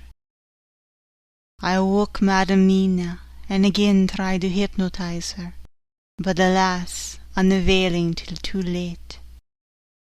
Then, ere the dark come upon us, for even after down the sun the heavens reflected the golden sun on the snow, and all was for a time in a great twilight. I shook out the horses and fed them in what shelter I could. Then I make a fire, and near it I make Madam Mina, now awake and more charming than ever, sit comfortable amid her rugs. I get ready food, but she would not eat, simply saying that she had not hunger. I did not press her, knowing her unavailingness. But I myself eat, for I must needs now be strong for all.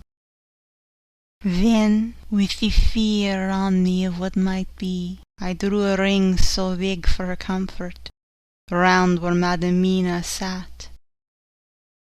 And o'er the ring I passed some of the wafer, and broke it fine, so that all was well guarded.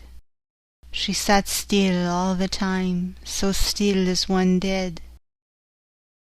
And she grew whiter and whiter, till the snow was not more pale, and no worse she said. But when I drew near, she clung to me, and I could know that the poor soul shook her from head to feet with a tremor that was pain to feel.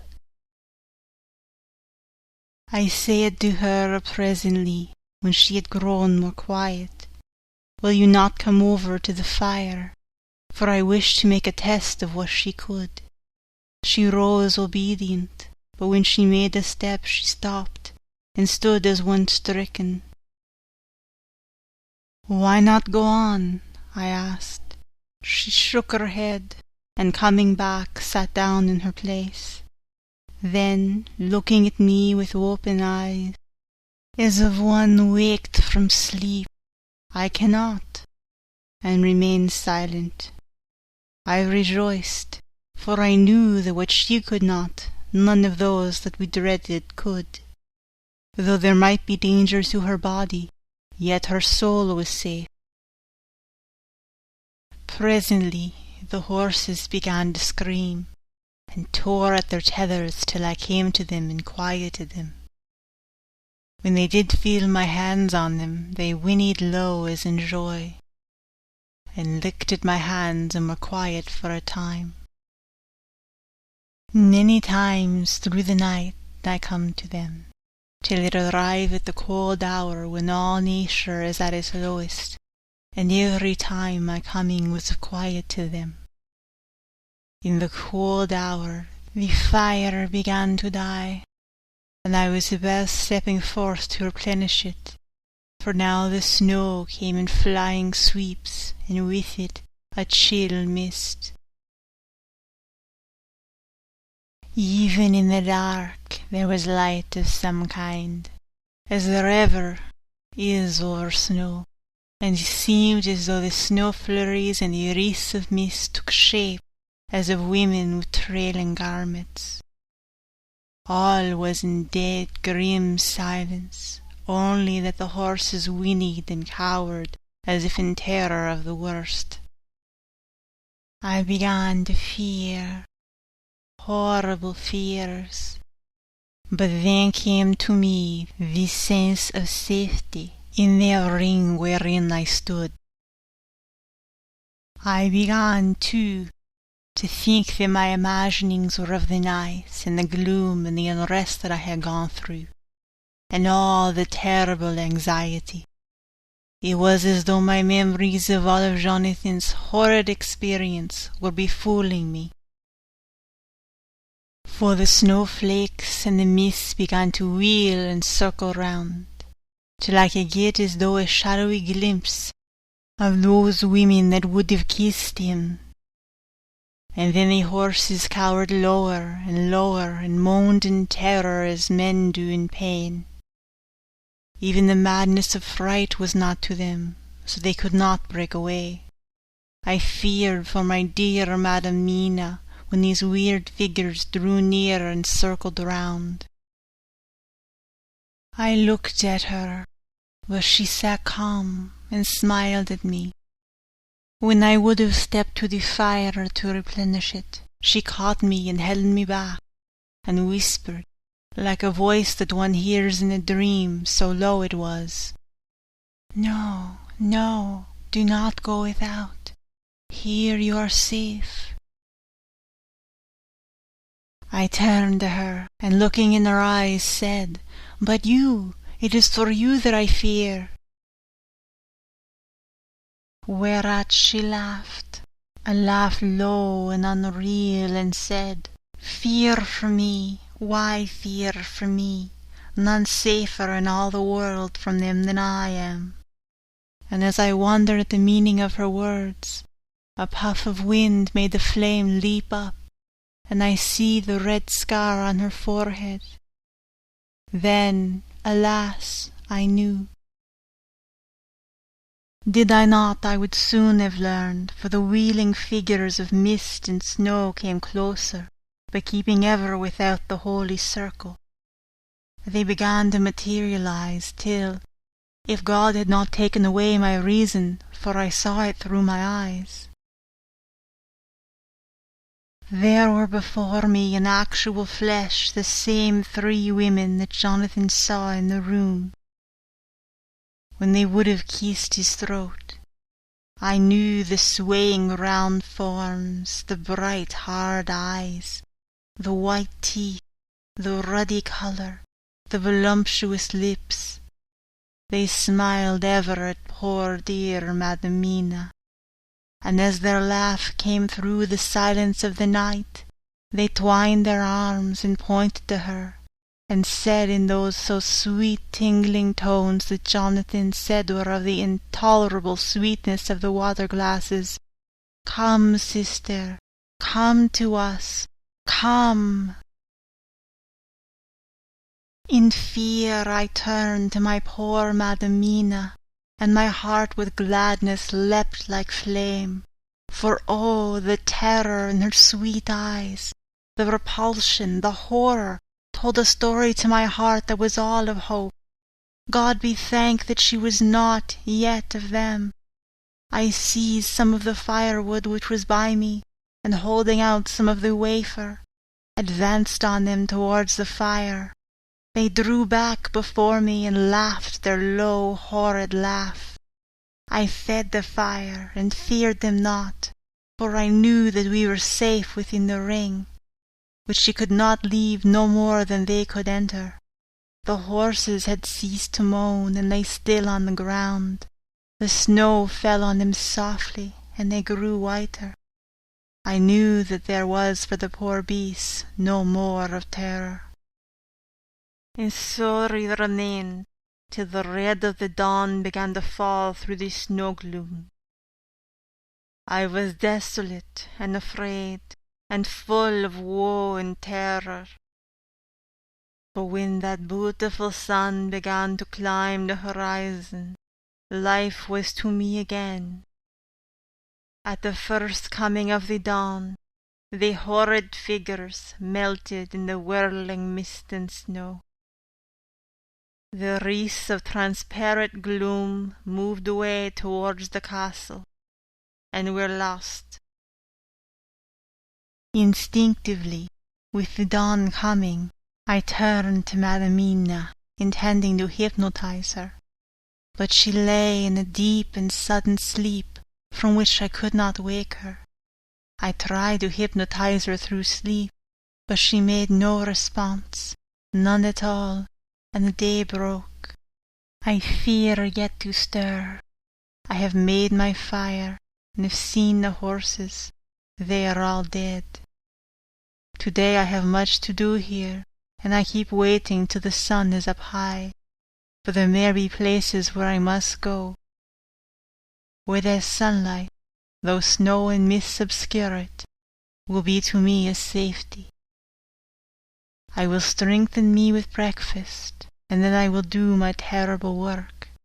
Madam Mina still sleeps, and God be thanked, she is calm in her sleep. Jonathan Harker's Journal.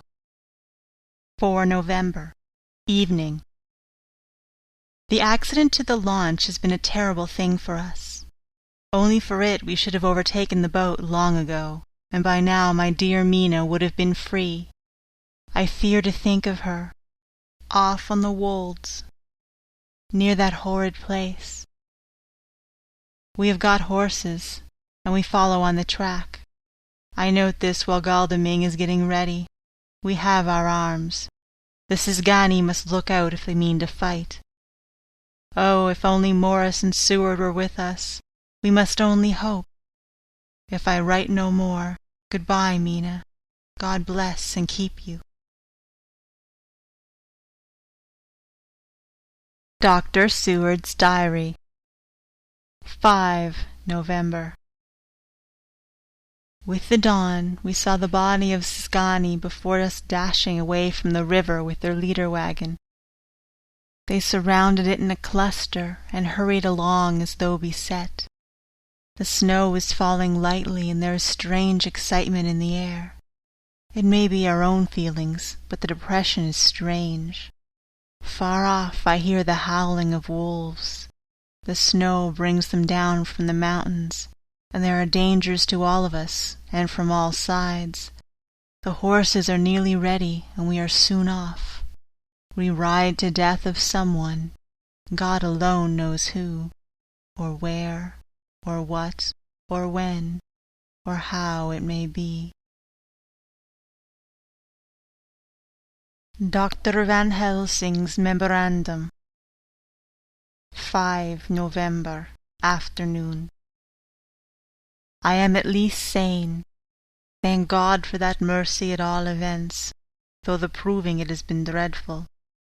When I left Madam Mina sleeping within the holy circle, I took my way to the castle. The blacksmith hammer which I took in the carriage from Varetzi was useful. Though the doors were all open, I broke them off the rusty hinges, lest some ill intent or ill chance should close them, so that being entered I might not get out. Jonathan's bitter experience served me here. By memory of his diary I found my way to the old chapel, for I knew that here my work lay. The air was oppressive. It seemed as if there were some sulphurous fume, which at times made me dizzy.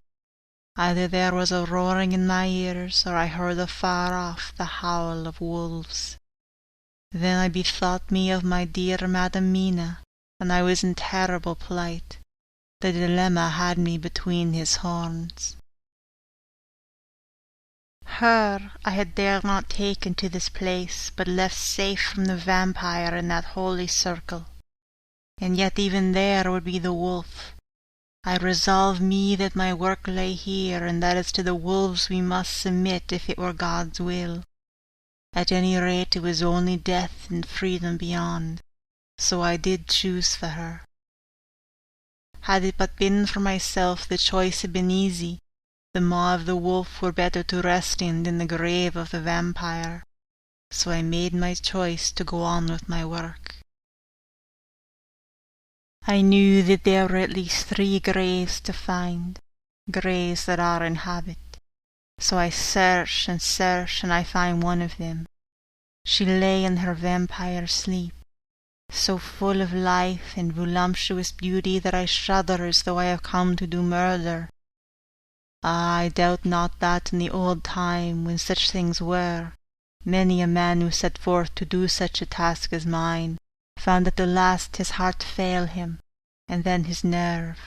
So he delay and delay and delay, till the mere beauty and the fascination of the wanton undead have hypnotized him, and he remain on and on till sunset come, and the vampire sleep be over. Then the beautiful eyes of the fair woman open and look love, and the voluptuous mouth present to a kiss, and the man is weak, and there remain one more victim in the vampire fold, one more to swell the grim and grisly ranks of the undead. There is some fascination, surely, when I am moved by the mere presence of such a one, even lying as she lay in a tomb fretted with age and heavy with the dust of centuries, though there be that horrid odour such as the lairs of the Count have had. Yes, I was moved. I, Van Helsing, with all my purpose and my motive for hate, I was moved to a yearning for delay which seemed to paralyze my faculties and to clog my very soul. It may have been that the need of natural sleep and the strange oppression of the air were beginning to overcome me. Certain it was that I was lapsing into sleep, the open-eyed sleep of one who yields to a sweet fascination, when there came through the window snow-stilled a long, low wail, so full of woe and pity that it woke me like the sound of a clarion, for it was the voice of my dear Madam Mina that I heard. Then I braced myself again to my horrid task, and found by retching away tomb-tops one other of the sisters, the other dark one. I dared not pause to look on her as I had on her sister, lest once more I should begin to be in thrall. But I go on searching, until presently I find in a high great tomb as if made to be one such beloved that other fair sister. Like Jonathan, I have seen to gather herself out of the atoms of the mist. She was so fairer to look on, so radiantly beautiful, so exquisitely voluptuous, that the very instinct of man in me, which calls some of my sex to love and to protect one of hers, made my head whirl with new emotion. But God be thanked, that soul wail of my dear Madam Mina had not died out of my ears, and before the spell could be wrought further upon me I had nerved myself to my wild work. By this time I had searched all the tombs in the chapel as far as I could tell, and as there had been only 3 of these undead phantoms around us in the night, I took it that there were no more of active undead existent. There was one great tomb more lowly than all the rest. Huge it was, and nobly proportioned. On it was but one word: Dracula. This then was the undead home of the king vampire, to whom so many more were due. Its emptiness spoke eloquent to make certain what I knew.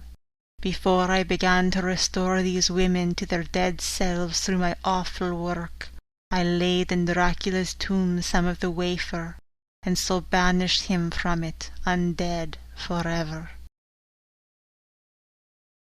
Then began my terrible task, and I dreaded it. Had it been but one, it would have been easy, comparative, but 3. To begin twice more after I'd been through a deed of horror, for it was terrible with the sweet Miss Lucy. What would it not be with these strange ones who had survived through centuries, and who would have been strengthened by the passing of the years, who would, if they could, have fought for their foul lives? Oh, my friend Jean, it was butcher work, had I not been nerved by thoughts of other dead, and of the living over whom hung such a pall of fear. I could not have gone on. I tremble and tremble even yet, though till all was over, God be thanked, my nerve did stand. Had I not seen the repose in the first place, and the gladness that stole over it just ere the final dissolution came, as realization that the soul had been won, I could not have gone further with my butchery. I could not have endured the horrid screeching as the stake drove home, the plunging of writhing form and the lips of bloody foam. I should have fled in terror and left my work undone, but it is over, and the poor souls, I can pity them now and weep, as I think of them placid, each in her full sleep of death for a short moment ere fading. For, friend John, hardly had my knife severed the head of each before the whole body began to melt away and crumble into its native dust, as though death that should have come centuries ago had at last asserted himself and say at once and loud, "I am here." Before I left the castle I so fixed his entrances that never more can the Count enter there undead. When I stepped into the circle where Madam Mina slept, She woke from her sleep, and seeing me, cried out in pain that I had endured too much. "Come," she said, "come away from this awful place. Let us go to meet my husband, who is, I know, coming towards us." She was looking thin and pale and weak, but her eyes were pure and glowed with fervour. I was glad to see her paleness and her illness, for my mind was full of the fresh horror of that ruddy vampire sleep. And so with trust and hope, and yet full of fear, we go eastward to meet our friends, and him whom Madam Mina tell me that she know are coming to meet us. Mina Harker's Journal, 6 November. It was late in the afternoon when the Professor and I took our way towards the east, whence I knew Jonathan was coming. We did not go fast, though the way was steeply downhill, for we had to take heavy rugs and wraps with us. We dare not face the possibility of being left without warmth in the cold and the snow. We had to take some of our provisions, too, for we were in perfect desolation, and as far as we could see through the snowfall, there was not even the sign of habitation. When we had gone about a mile, I was tired with the heavy walking and sat down to rest. Then we looked back and saw where the clear line of Dracula's castle cut the sky, for we were so deep under the hill whereon it was set, that the angle of perspective of the Carpathian mountains was far below it. We saw it in all its grandeur, perched 1,000 feet on the summit of a sheer precipice, and with seemingly a great gap between it and the steep of the adjacent mountain on any side. There was something wild and uncanny about the place. We could hear the distant howling of wolves. They were far off, but the sound, even though coming muffled through the deadening snowfall, was full of terror.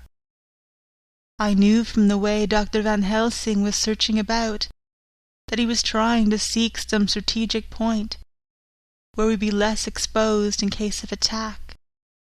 The rough roadway still led downwards. We could trace it through the drifted snow.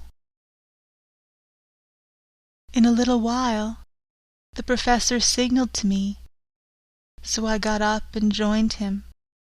He had found a wonderful spot, a sort of natural hollow in a rock, with an entrance like a doorway between 2 boulders. He took me by the hand and drew me in. "See," he said, "here you will be in shelter, and if the wolves do come I can meet them one by one."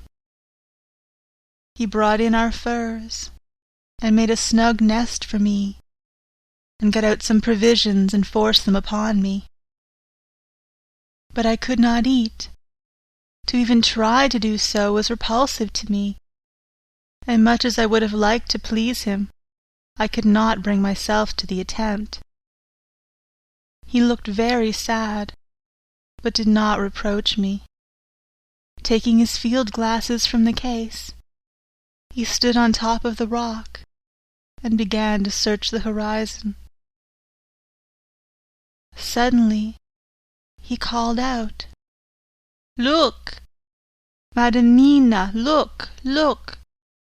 I sprang up and stood beside him on the rock. He handed me his glasses and pointed. The snow was now falling more heavily, and swirled about fiercely, for a high wind was beginning to blow. However, there were times when there were pauses between the snow flurries, and I could see a long way round. From the height where we were, it was possible to see a great distance, and far off, beyond the white waste of snow, I could see the river lying like a black ribbon, in kinks and curls as it wound its way. Straight in front of us, and not far off, in fact so near that I wondered we had not noticed before, came a group of mounted men hurrying along. In the midst of them was a cart, a long leader wagon, which swept from side to side like a dog's tail wagging, with each stern inequality of the road. Outlined against the snow as they were, I could see from the men's clothes that they were peasants or gypsies of some kind. On the cart was a great square chest. My heart leaped as I saw it, for I felt that the end was coming.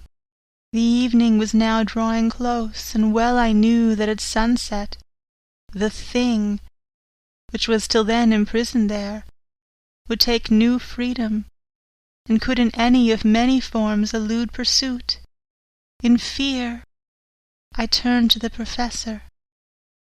To my consternation, however, he was not there. An instant later, I saw him below me. Round the rock he had drawn a circle, such as we had found shelter in last night. When he had completed it, he stood beside me again, saying, "At least you shall be safe from him." He took the glasses from me, and at the next lull of the snow swept the whole space below us. "See," he said, "they come quickly. They are flogging the horses and galloping as hard as they can." He paused, and went on in a hollow voice, "They are racing for the sunset. We may be too late. God's will be done." Down came another blinding rush of driving snow, and the whole landscape was blotted out. It soon passed, however, and once more his glasses were fixed on the plain. Then came a sudden cry, "Look! Look! Look! See! 2 horsemen follow fast, coming up from the south. It must be Quincy and John. Take the glass. Look before the snow blots it all out." I took it and looked. The 2 men might be Dr. Seward and Mr. Morris. I knew at all events that neither of them was Jonathan. At the same time, I knew that Jonathan was not far off. Looking around, I saw on the north side of the coming party 2 other men, riding at breakneck speed. One of them, I knew, was Jonathan, and the other I took, of course, to be Lord Godalming. They too were pursuing the party with the cart. When I told the professor, he shouted in glee like a schoolboy, and after looking intently till a snowfall made sight impossible, he laid his Winchester rifle ready for use against the boulder at the opening of our shelter. "They are all converging," he said. "When the time comes we shall have gypsies on all sides." I got out my revolver ready to hand, for whilst we were speaking the howling of wolves came louder and closer. When the snowstorm abated a moment, we looked again. It was strange to see the snow falling in such heavy flakes close to us, and beyond, the sun shining more and more brightly as it sank down towards the far mountain tops. Sweeping the glass all around us, I could see here and there dots moving singly and in 2s and 3s and larger numbers. The wolves were gathering for their prey. Every instant seemed an age whilst we waited. The wind came now in fierce bursts, and the snow was driven with fury as it swept upon us in circling eddies. At times we could not see an arm's length before us, but at others, as the hollow-sounding wind swept by us, It seemed to clear the airspace around us so that we could see afar off. We had of late become so accustomed to watch for sunrise and sunset that we knew with fair accuracy when it would be, and we knew that before long the sun would set. It was hard to believe that by our watches it was less than an hour that we waited in that rocky shelter before the various bodies began to converge close upon us. The wind came now with fiercer and more bitter sweeps and more steadily from the north. It seemingly had driven the snow clouds from us, for with only occasional bursts the snow fell. We could distinguish clearly the individuals of each party, the pursued and the pursuers. Strangely enough, those pursued did not seem to realize it, or at least to care that they were pursued. They seemed, however, to hasten with redoubled speed as the sun dropped lower and lower on the mountain tops. Closer and closer they drew. The professor and I crouched down behind our rock and held our weapons ready. I could see that he was determined that they should not pass. One and all were quite unaware of our presence. All at once, 2 voices shouted out to halt. One was my Jonathan's, raised in a high key of passion. The other, Mr. Morris's strong, resolute tone of quiet command. The gypsies may not have known the language, but there was no mistaking the tone, in whatever tongue the words were spoken. Instinctively they reined in, and at the instant Lord Godalming and Jonathan dashed up at one side, and Dr. Seward and Mr. Morris on the other. The leader of the gypsies, a splendid-looking fellow who sat his horse like a centaur, waved them back, and in a fierce voice gave to his companions some word to proceed. They lashed the horses, which sprang forward, but the 4 men raised their Winchester rifles, and in an unmistakable way commanded them to stop. At the same moment, Dr. Van Helsing and I rose behind the rock and pointed our weapons at them. Seeing that they were surrounded, the men tightened their reins and drew up. The leader turned to them and gave a word, at which every man of the gypsy party drew what weapon he carried, knife or pistol, and held himself in readiness to attack.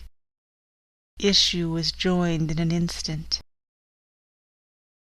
The leader, with a quick movement of his rein, threw his horse out in front and pointed first to the sun, now close down on the hilltops, and then to the castle, said something which I did not understand. For answer, all 4 men of our party threw themselves from their horses and dashed towards the cart.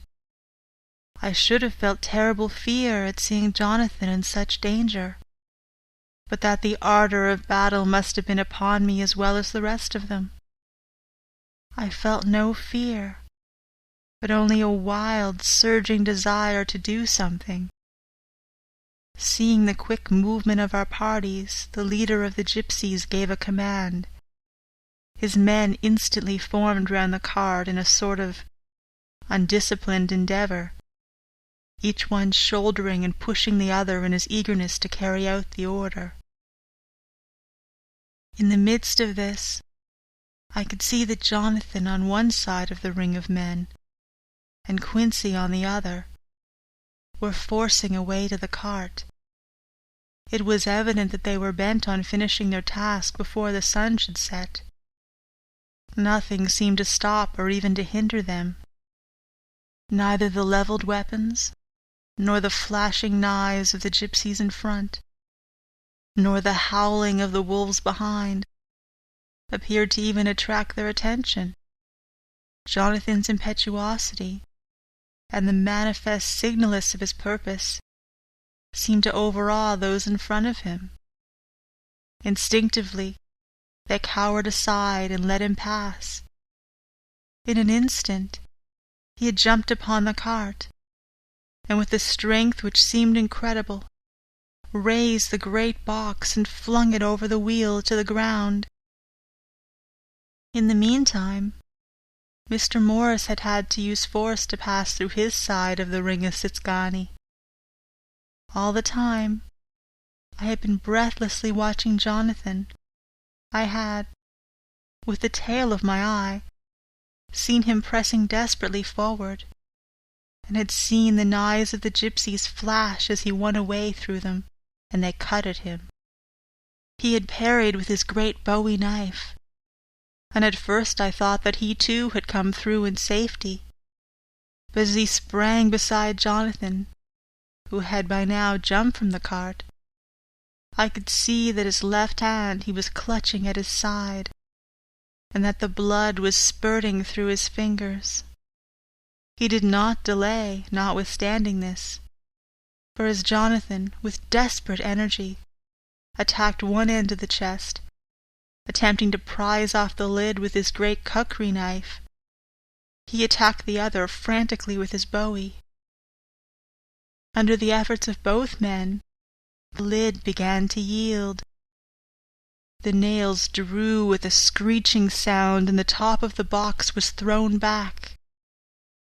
By this time, the gypsies, seeing themselves covered by the Winchesters and at the mercy of Lord Godalming and Dr. Seward, had given in and made no farther resistance. The sun was almost down on the mountain tops, and the shadows of the whole group fell upon the snow. I saw the Count lying within the box upon the earth, some of which the rude falling from the cart had scattered over him.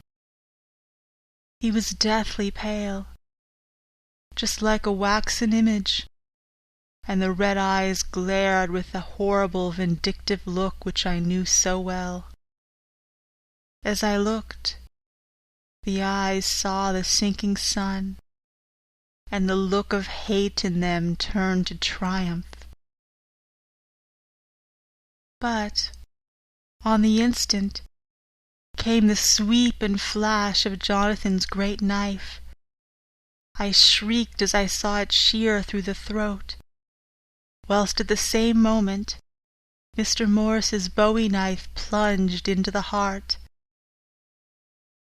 It was like a miracle, but before our very eyes, and almost in the drawing of a breath, the whole body crumbled into dust and passed from our sight. I shall be glad as long as I live that even in that moment of final dissolution there was in that face a look of peace, such as I never could have imagined might have rested there. The castle of Dracula now stood out against the red sky, and every stone of its broken battlements was articulated against the light of the setting sun. The gypsies, taking us in some way the cause of the extraordinary disappearance of the dead man, turned, without a word, and rode away as if for their lives.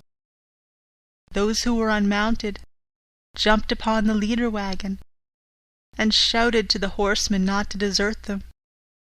The wolves, which had withdrawn to a safe distance, followed in their wake, leaving us alone. Mr. Morris, who had sunk to the ground, leaned on his elbow, holding his hand pressed to his side. The blood still gushed through his fingers. I flew to him, for the holy circle did not now keep me back. So did the two doctors. Jonathan knelt behind him, and the wounded man laid back his head on his shoulder. With a sigh he took, with a feeble effort, my hand in that of his own which was unstained, He must have seen the anguish of my heart in my face, for he smiled at me and said, "I am only too happy to have been of service." "Oh, God!" he cried suddenly, struggling to a sitting posture and pointing to me. "It was worth for this to die. Look! Look!" The sun was now right down upon the mountain top, and the red gleams fell upon my face, so that it was bathed in rosy light. With one impulse the men sank on their knees, and a deep and earnest Amen broke from all as their eyes followed the pointing of his finger. The dying man spoke. "Now God be thanked that all has not been in vain. See, the snow is not more stainless than her forehead. The curse has passed away." And to our bitter grief, with a smile and in silence, he died, a gallant gentleman. Note: 7 years ago we all went through the flames, and the happiness of some of us since then is, we think, well worth the pain we endured. It is an added joy to Mina and to me that our boy's birthday is the same day as that on which Quincy Morris died. His mother holds, I know, the secret belief that some of our brave friend's spirit has passed into him. His bundle of names links our little band of men together, but we call him Quincy. In the summer of this year we made a journey to Transylvania, and went over the old ground which was and is to us so full of vivid and terrible memories. It is almost impossible to believe that the things which we had seen with our own eyes and heard with our own ears were living truths. Every trace of all that had been was blotted out. The castle stood as before, reared high above a waste of desolation. When we got home, we were talking of the old time, which we could all look back on without despair, for Galdeming and Seward are both happily married. I took the papers from the safe where they had been ever since our return so long ago. We were struck with the fact that in all the mass of material of which the record is composed, there is hardly one authentic document, nothing but a mass of typewriting, except the later notebooks of Mina and Seward and myself, and Van Helsing's memorandum. We could hardly ask anyone, even did we wish to accept these as proofs of so wild a story. Van Helsing summed it all up as he said, with our boy on his knee, "We want no proofs. We ask none to believe us. This boy will some day know what a brave and gallant woman his mother is. Already he know her sweetness and loving care. Later on he will understand how some men so loved her that they did dare much for her sake." Jonathan Harker.